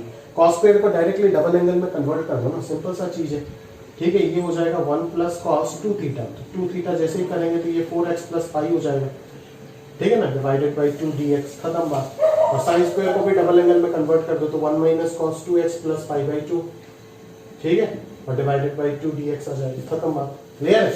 यहाँ पे इंटीग्रेशन हाफ तो पूरा पूरा बाहर आ गया। इधर मैं डायरेक्टली लिख रहा हूँ, आप एक स्टेप स्किप कर रहा हूँ मैं, आप अच्छे से लिखिएगा। 1 dx का इंटीग्रेशन x हो जाएगा, कॉस इसका इंटीग्रेशन क्या हो जाएगा, sign of 4x plus pi, इसको आप कन्वर्ट भी कर सकते हो ट्रिग्नोमेट्री लगा के, डिवाइडेड बाई 4 माइनस हाफ तो कॉमन चला गया तो 1 dx का इंटीग्रेशन तो x ही आ जाएगा, और माइनस माइनस प्लस हो जाएगा तो कॉस का इंटीग्रेशन हो जाएगा वापस sine of 2x plus pi by 2 divided by x का कोफिशिएंट 2 है तो 2 नीचे आएगा और लास्ट में प्लस ही लगा दो, खत्म बात। ठीक है, आपको फॉर्मूले जिस चीज का पता है ना उसमें कन्वर्ट करो तो ज्यादा फायदा होगा, है ना। फॉर्मूले कॉस का पता है तो कॉस में कन्वर्ट करने के बारे में एम रहेगा हमारा। ठीक है, समझ में आ रहा है ना? इसी तरीके से तो हम सीखते हैं ना चीजों को, अदरवाइज कैसे सीखेंगे। क्लियर है? तो जो तरीका बता रहा है उसको फॉलो करना पड़ेगा, उसमें विश्वास करना पड़ेगा, तब जाकर के होगा। आपका विश्वास भी नहीं है, आप फॉलो भी नहीं करना चाहते हो, पढ़ना भी नहीं चाहते हो, तो कैसे होगा? तो आपको कोई भी सिखा नहीं सकता है। ठीक है, भगवान भी अगर आ जाए तो आपको सिखा नहीं पाएंगे कभी भी। ठीक है, क्योंकि आपका एटीट्यूड खराब है। आगे चलते हैं, cos x, cos 2x और cos 3x, इसको कैसे कन्वर्ट करें? इसको भी उसी तरीके से कन्वर्ट करेंगे, है ना, जो हम पहले ट्रिग्नोमेट्री वगैरह में करके आते थे। ठीक है ना, तो हम क्या करेंगे, पहले बाहर 2 लगा देंगे और इधर 2 आ जाएगा, क्योंकि हमें सिंगल कॉस में कन्वर्ट करना है, सिंगल कॉस। तो ये क्या हो जाएगा, 2 cos a cos b, formula क्या हो जाएगा, cos a plus b plus cos a minus b। ठीक है, तो वापस यही फॉर्मूला चलेगा। ये तो हाफ cos स्क्वायर 3x हो जाएगा और ये half cos x into cos 3x, तो इसको तो डायरेक्टली कन्वर्ट कर सकते हो 1 प्लस cos 6x बोल के। ठीक है, डिवाइडेड बाई 2, है ना, और इसको कन्वर्ट करने के लिए एक और 2 से मल्टीप्लाई डिवाइड करना होगा आपको, और कोई रास्ता नहीं। ठीक है ना, तो ये हो जाएगा 1/4 प्लस 1/4 cos 6x, है ना, और ये हो जाएगा cos a प्लस b वापस cos 4x डिवाइडेड बाई 4, और cos a माइनस b हो जाएगा cos 2x डिवाइडेड बाई 4। तो ये देखो सारे के सारे अलग अलग कोसाइन में कन्वर्ट हो गए। अभी जैसे इंटीग्रेशन करोगे 1/4 dx का इंटीग्रेशन x/4, इसका इंटीग्रेशन sin 6x/24, इसका sin 4x/16, इसका sin 2x/8 प्लस c आखिर में लगा दोगे तो पूरा आंसर आ जाएगा। समझ आ रहा है ना? तो बेसिकली अलग अलग प्रकार के आपको ट्रिग्नोमेट्री यूज करके भी बहुत दिया जा सकता है ना, ट्रिग्नोमेट्री वगैरह ये सब जगह पे भी बहुत काम आएगा, है ना। आप डायरेक्टली इसको सिंप्लीफाई करना का कोशिश करो। ठीक है, जितना सिंप्लीफाई करोगे, सिंप्लीफाई करना है मतलब एकदम सिंप्लीफाई करते जाना ऐसा नहीं है, आपको अपना मंजिल तक पहुंचना है। अपना मंजिल क्या है, जो स्टैंडर्ड 10 फॉर्मूला था उसमें पहुंचना है। उसमें अगर पहुंच गए तो डायरेक्ट फॉर्मूला यूज करके ही तो आप आंसर लिख पाओगे ना, और क्या दिक्कत है। समझ में आ रहा है ना? तो ये बेसिक फॉर्मूले याद होने चाहिए, और कैसे हम अलग अलग प्रकार के फंक्शंस को उन बेसिक फॉर्मूले में कन्वर्ट करेंगे वो भी हमें आना चाहिए। ठीक है, क्लियर है? चलो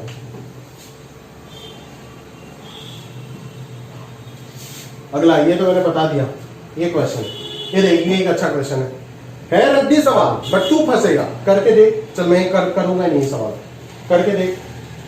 जो सबसे पहले करेगा वो मेरे से इन्फॉर्म करेगा। ठीक है, जो सबसे पहले ये सवाल करेगा, ये होमवर्क है, मान लो ये क्वेश्चन होमवर्क है। ठीक है, ये क्लास का होमवर्क है, ये करो, करके मेरे से डिस्कस करो, मैं ग्रुप में इसका सॉल्यूशन दूंगा। ठीक है, क्लियर है? देखता हूं आप कितना छोटा करके इसको सोच पाते हैं।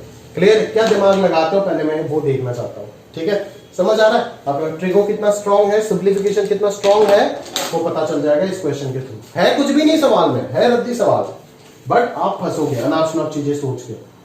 ठीक है ना, जरूरत है इतना सोचने का, आप जरूरत सोचोगे इतना, और जहां पे इतना सोचने का जरूरत है उधर तो आप छोड़ ही देते हो। नहीं, आगे बढ़ते भाई। अगला प्रॉब्लम देखो, 1 minus sine x divided by 1 plus sine x into dx। तो यहाँ पे अपन क्या करें कि सर वो वाला टेक्निक लगाओ ना सर, बड़ा मजा आया था। नहीं, कौन सा टेक्निक कि सर -1 कर दो तो ये न्यूमरेटर में डिनोमिनेटर को क्रिएट करने का प्रयास करो। बट अगर क्रिएट कर भी देता हूं, बहुत बच्चे इसको ऐसे भी सोचते हैं। ठीक है, बट सिर्फ सोचने से नहीं होगा, फ्यूचर भी सोचना पड़ेगा कि सोचने के बाद फायदा क्या होगा। ये तो सिंप्लीफाई हो जाएगा कैंसिल होकर के, और 2 sin x by 1 plus sin x को क्या करेगा, उसको कौन सिंप्लीफाई करेगा? उसको सिंप्लीफाई करने का कोई रास्ता है क्या? नहीं, अभी नहीं पता है, बाद में पता चलेगा।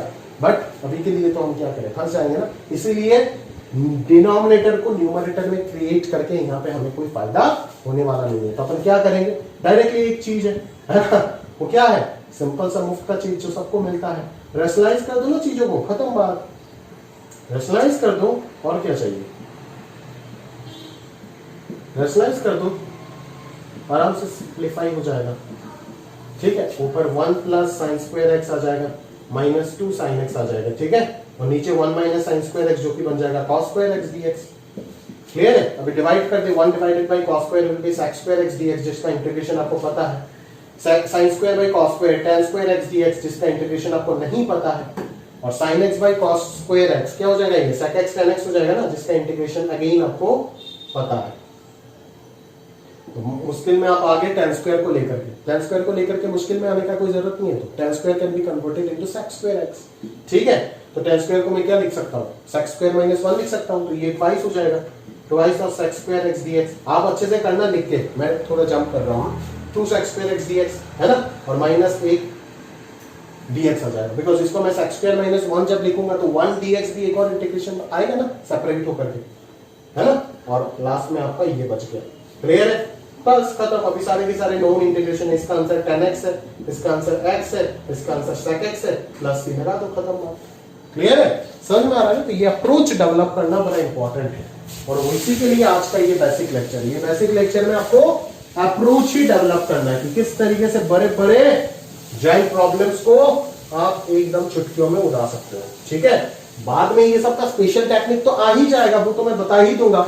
ठीक है ना, बट जो कर सकते हैं छोटे तरीके से वो तो सोच के रखे, कम से कम बहुत फायदा होता है ये सब चीजों का। आपको अभी पता नहीं चल रहा है, जब क्लास खत्म, पूरा चैप्टर खत्म होने के बाद लास्ट में एक टेस्ट पेपर है, उस टेस्ट पेपर में 120 क्वेश्चन है, उसको जब आप अच्छे से करने लगोगे ना, है ना, तब जाके पता चलेगा कि ये सब का अहमियत कितना ज्यादा है। ठीक है, वो टेस्ट पेपर करना ही करना है, नहीं तो आपको इंडेफिनिट इंटीग्रेशन स्ट्रॉन्ग नहीं हो सकता है कभी। ठीक है, और टाइम मान के करोगे, सारा इतना समय में इतना मिनट में इतना इंटीग्रल सॉल्व कर दूंगा। ठीक है, ऐसे चैलेंज लेके करोगे, है ना, 10 मिनट 10 इंटीग्रल कर दूंगा। ऐसे प्रैक्टिस होना चाहिए, बिल्कुल डायरेक्टली प्रोपोर्शनल टू प्रैक्टिस वाला चैप्टर। जितना प्रैक्टिस उतना इंडेफिनिट इंटीग्रेशन स्ट्रॉन्ग आपका। समझ में आ रहा है ना, जितना प्रैक्टिस। ठीक है, दिमाग के साथ कोई प्रोपोर्शनलिटी नहीं है। अगला क्वेश्चन में चलते चलो। Integration of tan square x into sec square x dx। Integration of tan square x into sec square x dx। Clear है? क्या करेंगे यहाँ पे, tan square x into sec square x dx क्या कर सकते हैं, tan square x into sec square, sorry sin square, tan square into sin square x dx क्या कर सकते हैं, बोलो। सबसे पहली बात क्या है, हाँ, सबसे पहला हम लोग क्या कर सकते हैं, ये भी समझना पड़ेगा। sec स्क्वायर -1 लिख सकते हैं क्या, फायदा हो सकता है। देखो, tan स्क्वायर को sec स्क्वायर x -1 लिख दो, बाहर रहने दो sin स्क्वायर x को, तो फायदा हो सकता है। बोलिए सर क्या फायदा, sec square can be expressed as, अभी मल्टीप्लाई कर दो तो फायदा हो जाएगा आपका, फायदा हो जाएगा भाई, फायदा हो जाएगा, फायदे में रहोगे बहुत। sec square into sin square क्या हो जाएगा, sin square by cos square which can be expressed as tan square x dx, और माइनस sin स्क्वायर हो जाएगा आपका, sin स्क्वायर को sin स्क्वायर ही रहने देते हैं और बाद में चेंज कर देंगे। अभी tan स्क्वायर को लिख देंगे sec स्क्वायर x -1, तो एक और माइनस dx आ जाएगा, और sin स्क्वायर को लिख देंगे 1 minus cos twice x by 2।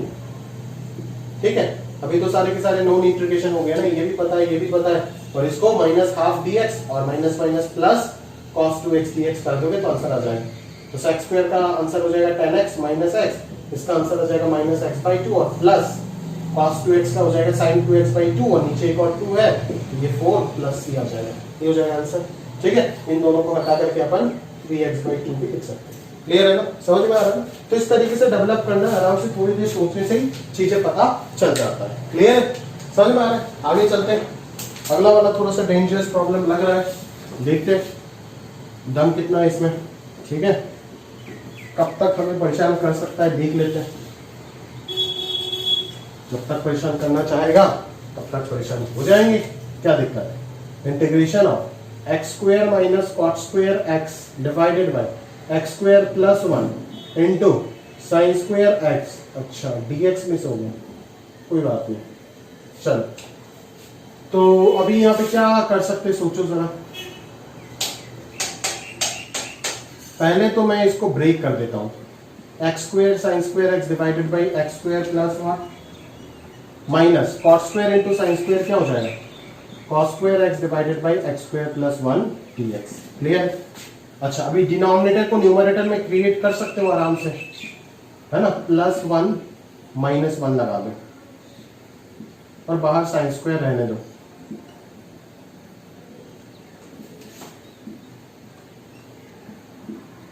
बड़े क्वेश्चन को देख करके घबराओ मत, इस बार भी जेईई ने बहुत बार परेशान करने की कोशिश किया बच्चों को, ठीक है, 2020 में बड़े क्वेश्चन देख करके, बट हकीकत में दम नहीं है उसमें, दम नहीं है। थोड़ी देर पेशेंस रहो, आराम से चीजें दिख जाएगा कि हो क्या रहा है। अभी तक आपको दिख नहीं रहा होगा, बट मेरे को दिख गया चीजें क्या होगा।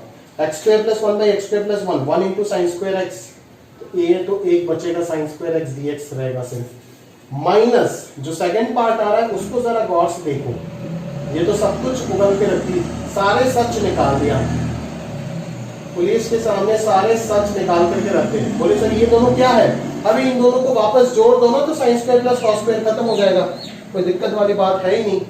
समझ में आ रहा है ना? Integration of sine square x तो आप खुद से कर ही लोगे, 1 minus cos 2x by 2 dx करके, और ये क्या आ जाएगा, दोनों को अगर जोड़ देते sine square plus cos square 1 हो जाएगा ना, तो ये dx by x square plus 1 है। और इसका फॉर्मूला अभी शायद आपको नहीं पता, बट अगले लेक्चर का शुरुआत में ही पता चल जाएगा। इसका फॉर्मूला है tan इनवर्स x। बिकॉज आप देखो, आप खुद से देखो, अभी भी आप समझ सकते हो, बिकॉज tan इनवर्स x का डिफरेंशिएशन क्या होता है, 1 by 1 plus x square, 1 by 1 plus x square का इंटीग्रेशन क्या हो जाएगा, tan इनवर्स x हो जाएगा ना। और ये तो आप आराम से निकाल सकते हो, एक हो जाएगा हाफ x और एक हो जाएगा minus sine 2x divided by 4 plus c, खत्म बात, यही हो गया आंसर। क्लियर है ना? तो इस तरीके से अपने को सोचना है और बढ़िया से एकदम प्रॉब्लम को सॉल्व करना है, ठीक है। तो अप्रोच अगर क्लियर है और खुद के ऊपर अगर भरोसा है ना, और टेक्निक्स को अगर बढ़िया से सीखे हो तो 2 से 3 स्टेप बाद आपको दिखना शुरू हो जाएगा कि आंसर क्या है। बस उसके बाद तो फॉर्मेलिटी करना है एग्जामिनर के लिए। समझ में आ रहा है ना? ठीक है, इतना मास्टर बना दूंगा मैं आपको इंटीग्रेशन में, बस जिस तरीके से बोल रहा हूं उसी तरीके से पढ़ो। अरे भाई ऑब्वियस चीज है ना, मैंने जिस तरीके से अपने आप को मास्टर किया है उसी तरीके से तो आपको भी बोलूंगा ना। समझ में आ रहा है? तो अगर बिलीव नहीं करोगे तो कैसे चलेगा काम? समझ आ रहा है ना? बाएं हाथ का खेल है ये, ठीक है। चलो आगे बढ़ते हैं। डिफिकल्ट क्वेश्चन हर चैप्टर में पॉसिबल है, हर चैप्टर में। एडिशन में भी ऐसा क्वेश्चन आपको जनरेट करके दे सकता है कोई मैथमेटिशियन, शायद आप फंस जाओ उसमें, ठीक है ना। एक ट्राइंगल का एरिया के ऊपर भी ऐसा क्वेश्चन बना सकते हैं जहां पे आप शायद कर ही ना पाओ, ठीक है। तो डिफिकल्ट क्वेश्चन अगर बनाने कोई इंसान सोचने लग जाए तो इतना कॉम्प्लिकेट कर देगा क्वेश्चन को कि आप पल्ले नहीं पड़ेगा आपको, ठीक है, चाहे वो टॉपिक आपको कितना भी स्ट्रांग हो। बट ओवरऑल अगर मैं बात कर रहा हूं एवरेज, तो ये बहुत ही आसान टॉपिक है, ठीक है, मेरे पर्सपेक्टिव में, ठीक है। लास्ट प्रॉब्लम देख लेते हैं। Integration of 1 by x to the power 4 into x square plus 1। Clear है क्या? तो अगर इसमें आप ध्यान से देखते हो कि 1 upon x to the power 4 into x square plus 1 है, कि क्या आप पूरा डिनोमिनेटर को न्यूमरेटर में क्रिएट कर पाओगे? क्या इस जगह पे पॉसिबल है क्रिएट करना? अगर मान लो अगर ये इंटीग्रेशन होता है x to the power 4 divided by x square plus 1, तो आप -1 प्लस 1 साथों साथ करके आराम से आप ये सिंप्लीफाई कर लेते, वो मैं समझ सकता हूं। बट यहां पे as x to the power 4 denominator में आ गया, अभी सब्स्टिट्यूशन वगैरह कोई चीज आपको पता नहीं है, तो क्या चीज आप सोच सकते हो ताकि इसको आप आराम से सिंप्लीफाई कर पाओ, ठीक है। तो यहां पे मैं आपको सिखा रहा हूं बहुत काम का चीज जो आपको बहुत हेल्प करेगा, ठीक है। तो ये सारी चीज आपको सीखना जरूरी है। मैं तो बोलूंगा कि एक बार पॉज करके आप ट्राई करो इसको, कि कैसे आप इसको सिंप्लीफाई करके स्टैंडर्ड फॉर्म में लेके जा सकते हो, जो 10 स्टैंडर्ड फॉर्म आज के लेक्चर में मैंने आपको सिखाया। अगर कर पाते हो खुद ब खुद बहुत अच्छी बात है, मुझे इन्फॉर्म करना, बट अगर नहीं कर पाते हो तो अभी आप देखो जरा कि डिनोमिनेटर को यहाँ पे न्यूमरेटर में डायरेक्टली क्रिएट नहीं कर पाऊंगा, बिकॉज ऊपर कुछ है ही नहीं, डायरेक्टली कांस्टेंट है। तो अपन क्या सोचेंगे कि एक्स टू दी पावर 4 यहाँ पे दिक्कत दे रहा है, तो एक्स टू दी पावर 4 को कैंसिल करना पड़ेगा, तो एक एक्स टू दी पावर 4 को तो लगाऊंगा ही लगाऊंगा। तो अगर एक एक्स टू दी पावर 4 लगाता हूं मैं, तो इस ऊपर तो है ही नहीं एक्स टू दी पावर 4, तो इसको कैंसिल करने के लिए भी minus x to the power 4 होना चाहिए। बट अगर सिर्फ ये दोनों हो जाता है तब तो ये 0 हो जाएगा, बट ऊपर तो 1 है, तो प्लस 1 एक और एक्स्ट्रा लगा दो। समझ में आ रहा है ना? तो इस तरीके से आप डील करोगे। देखो इतना तक अगर सोच लिया आपने तो बस हो गया, अभी पूरा प्रॉब्लम ही सिंप्लीफाई हो गया आपके सामने, ठीक है। एक तो आपके पास ये बन जाएगा, बनेगा ना भाई, और एक आपके पास आ जाएगा x to the power 4 minus 1 divided by x to the power 4 into x square plus 1 dx। इस टाइप का प्रॉब्लम जेईई में बहुत पूछ रहा है, पिछले 5 साल से लगातार इस टाइप का प्रॉब्लम। फिर पावर में रैशनल फंक्शन दे देता है, मतलब रैशनल फंक्शन नहीं, रैशनल नंबर कोई भी फ्रैक्शन दे देता है। ये सब प्रॉब्लम कराऊंगा मैं, अलग से एक टाइप ही बनाया हुआ है शेड में, आराम से आपको सब कुछ कराया जाएगा। बस मैं ध्यान दे रहा हूं कि ये सारे टेक्निक्स पे अच्छे से सीखो, क्योंकि इस चैप्टर में बहुत सारे टेक्निक आपको सिखाया जाएगा और वो सब आपको दिमाग में फीड करके रखना होगा, तभी जाकर के ये चैप्टर आपका अच्छा हो सकता है। दूसरा कोई रास्ता नहीं है इस चैप्टर को अच्छे से समझने का। क्लियर है? तो ये हो जाएगा आपका पहला इंटीग्रेशन, तो सिंप्लीफाई होकर के ये बन गया। ठीक है, अभी इसको अगर मैं फैक्टराइज कर देता हूं x square plus 1 into x square minus 1 पे, x स्क्वायर प्लस 1 तो कैंसिल हो जाएगा और यहां में बचेगा x square minus 1 divided by x to the power 4। समझ में आ रहा है ना? देखो अभी काम तमाम हो गया, ये dx by x square plus 1 हो गया और माइनस ये dx बाई एक्स स्क्वायर हो गया और plus dx by x to the power 4 हो गया। अभी ये तीनों का इंटीग्रेशन लिख के प्लस सी लगा देना, हो जाएगा आंसर। ये तो tan इनवर्स x आपको पता ही चल गया। क्लियर है ना? तो ये बेसिक डिफरेंशिएशन के फॉर्मूला से जो भी इंटीग्रेशन बेसिक निकला उसके ऊपर एप्लीकेशन आपको कराया गया है, इतना सारे प्रॉब्लम। और उम्मीद करता हूं कि इतने सारे प्रॉब्लम करने के बाद रिमेनिंग प्रॉब्लम जब आप खुद से सॉल्व करोगे तो ये पूरा पूरा टॉपिक आपका ग्रिप में आ जाएगा। और आप ये लेक्चर देखने के बाद वो कर लेना, मेरा बात सुन लो आप। ठीक है? क्लियर है? चलो आगे बढ़ते दोस्त, आगे बढ़ते हैं। चलो नेक्स्ट, ये एक क्वेश्चन दिया गया है कि अगर इसका इंटीग्रेशन fx प्लस सी है तो इसका इंटीग्रेशन fx के फॉर्मेट में आपको निकालना है। ठीक है, तो integration of x to the power 4 divided by x plus x to the power 5 dx, इसको सॉल्व करना है। ठीक है ना? तो बेसिकली ये इंटीग्रेशन सॉल्व करके मुझे इसमें जाना होगा, तभी तो मैं आंसर निकाल पाऊंगा ना, अदरवाइज तो कोई रास्ता नहीं है। ठीक है, चलो तो अपन लोग क्या कर सकते हैं यहाँ पे, बेसिकली देखो x टू दी पावर 4 के साथ आप प्लस 1, यहाँ पे थोड़ा सा सब्सटीट्यूशन यूज होगा, प्लस 1 माइनस 1 अगर कर दोगे तो बहुत फायदे में रहेंगे। बिकॉज सब्सटीट्यूशन में एक चीज हम जानते हैं, जो चीज डिनोमिनेटर में रहता है उसका न्यूमरेटर अगर ऊपर क्रिएट हो गया तो बहुत फायदे का चीज हो जाएगा, इंटीग्रेशन एक लाइन में सॉल्व हो जाएगा। बेसिकली डायरेक्टली याद ही करा देता हूं मैं कि इंटीग्रेशन लॉग ऑफ डिनोमिनेटर हो जाता है। अभी कैसे आप देखोगे कि इस चीज को देख के मुझे समझ आ गया कि सर इसका इंटीग्रेशन तो 1 plus 4x to the power 4 है। ठीक है, बट एज यहाँ पे आपको क्लियरली दिख नहीं रहा है तो 4x to the power 4 plus 1 आपको जनरेट करना होगा। अच्छा, उससे पहले तो 4x टू दी पावर 4 चाहिए तो 1/4 तो चाहिए होगा ना यहाँ पे, तभी तो 4x टू दी पावर 4 आएगा। पहला स्टेप तो आपका यही हो गया मान लो। दूसरे स्टेप में जाकर के आप प्लस 1 माइनस 1 कर रहे हो, प्लस 1 माइनस 1 कर रहे हो, तब जाकर के फायदा हो सकता है। ठीक है, तो अभी मैं इसको स्प्लिट कर दूंगा तो ये क्या बन जाएगा, एक इंटीग्रेशन तो आपका इस टाइप में आ जाएगा ना, सॉरी 4 से नहीं होगा, 5x टू दी पावर 4 होगा ना, क्योंकि इसका डेरिवेटिव तो 5x टू दी पावर 4 है ना। 1/5 से पहले ऊपर नीचे मल्टीप्लाई करना होगा आपको। क्लियर है? Divided by x to the power 5 plus 5 minus of 1/5 into dx by x plus x to the power 5। तो ये जो चीज बचता है ये पूरा पूरा चीज क्या है, fx है ना। क्लियर है? और एज देखो अभी अगर मैं इसको t सब्सटीट्यूट करता हूं, अभी अगर मैं इस चीज को t सब्सटीट्यूट करता हूं, है ना, मान लो इस चीज को मैंने t सब्सटीट्यूट कर दिया, x to the power 5 plus x को t मान लिया, तो dt का वैल्यू हो जाएगा 5x to the power 4 plus 1 into dx। ठीक है ना? तो ऊपर है आपका dt, ऊपर हो गया आपका dt और नीचे हो गया आपका t और माइनस 1/5 इंटू ये तो fx हो जाएगा। ठीक है, तो dt बाई t का आंसर क्या आ जाएगा, ln mod t आएगा ना। And what is t? t is your denominator. इसीलिए बोलते हैं कि डिनोमिनेटर का डिफरेंशिएशन अगर एग्जैक्ट डिफरेंशिएशन है ना, डिनोमिनेटर का एग्जैक्ट डिफरेंशिएशन अगर न्यूमरेटर में प्रेजेंट है और कुछ नहीं होना चाहिए, सिर्फ डिनोमिनेटर का डिफरेंशिएशन ही है, तो डायरेक्टली आप बोल सकते हो कि इस इंटीग्रेशन का जो आंसर होगा वो हो जाएगा लॉगरिथम ऑफ डिनोमिनेटर। ठीक है, जो आपको यहां से क्लियरली दिख रहा है। सिंपल सा चीज देखो ना, ऊपर अगर f डैश x है और नीचे अगर fx है और साइड में अगर dx है, तो इस इंटीग्रेशन का आंसर क्या हो जाएगा, log of modulus of fx plus c हो जाएगा ना। बिकॉज इसको अगर मैं t सब्सटीट्यूट किया तो ये हो जाएगा dt, fx को अगर t सब्सटीट्यूट करोगे तो dt का वैल्यू क्या हो जाएगा, f डैश x dx हो जाएगा ना। बिकॉज dt बाई dx हो जाएगा f dash x and dt will be f dash x dx। तो ऊपर dt आ जाएगा, नीचे आ जाएगा t, तो dt बाई t क्या हो जाएगा, ln mod t, और t को अगर सब्सटीट्यूट करूंगा तो mod fx आएगा। बिकॉज इंटीग्रेशन जिसके वेरिएबल में चल रहा है, जिसके रिस्पेक्ट में चल रहा है, उसी के रेस्पेक्ट में ही तो आंसर देना पड़ेगा ना। ऐसे थोड़ी ना है कि इंटीग्रेशन है x के रेस्पेक्ट में और आप आंसर दे रहे हो t के रेस्पेक्ट में, फाइनली तो t को सब्स्टिट्यूट करना ही पड़ेगा। ये सारी चीज आप डिटेल में सीख जाओगे अगले लेक्चर की शुरुआत में, ठीक है। तो उसके लिए आप टेंशन मत लो, आप बस इस चीज को थोड़ी देर के लिए समझो। या तो अगर ज्यादा दिक्कत होता है तो सब्स्टिट्यूशन के बाद इस क्वेश्चन को वापस कर लेना अटेम्प्ट, तो आराम से समझ आ जाएगा तब, ठीक है। अभी भी समझ आना चाहिए, मैं सारी चीज आपको बता के रखा, बट फिर भी अगर दिक्कत होता है थोड़ा तो सब्स्टिट्यूशन के बाद कर लेना। तो ये हो जाएगा ln mod t and what is t, x to the power 5 minus this, इधर 1/5 fx। अभी सारे इंटीग्रेशन खत्म है तो मैं प्लस सी लगाऊंगा, यहाँ पे प्लस सी लगाने का कोई मतलब नहीं है। अब जैसे ही सारे इंटीग्रेशन खत्म होता है एक साथ एक प्लस सी लगा देना, नहीं तो बार बार सी को एडजस्ट करना पड़ेगा। c1 प्लस c2 को c लिखोगे, इतना समय किसके पास है, क्लियर है ना। तो चलो बेसिक इंटीग्रेशन इज ओवर।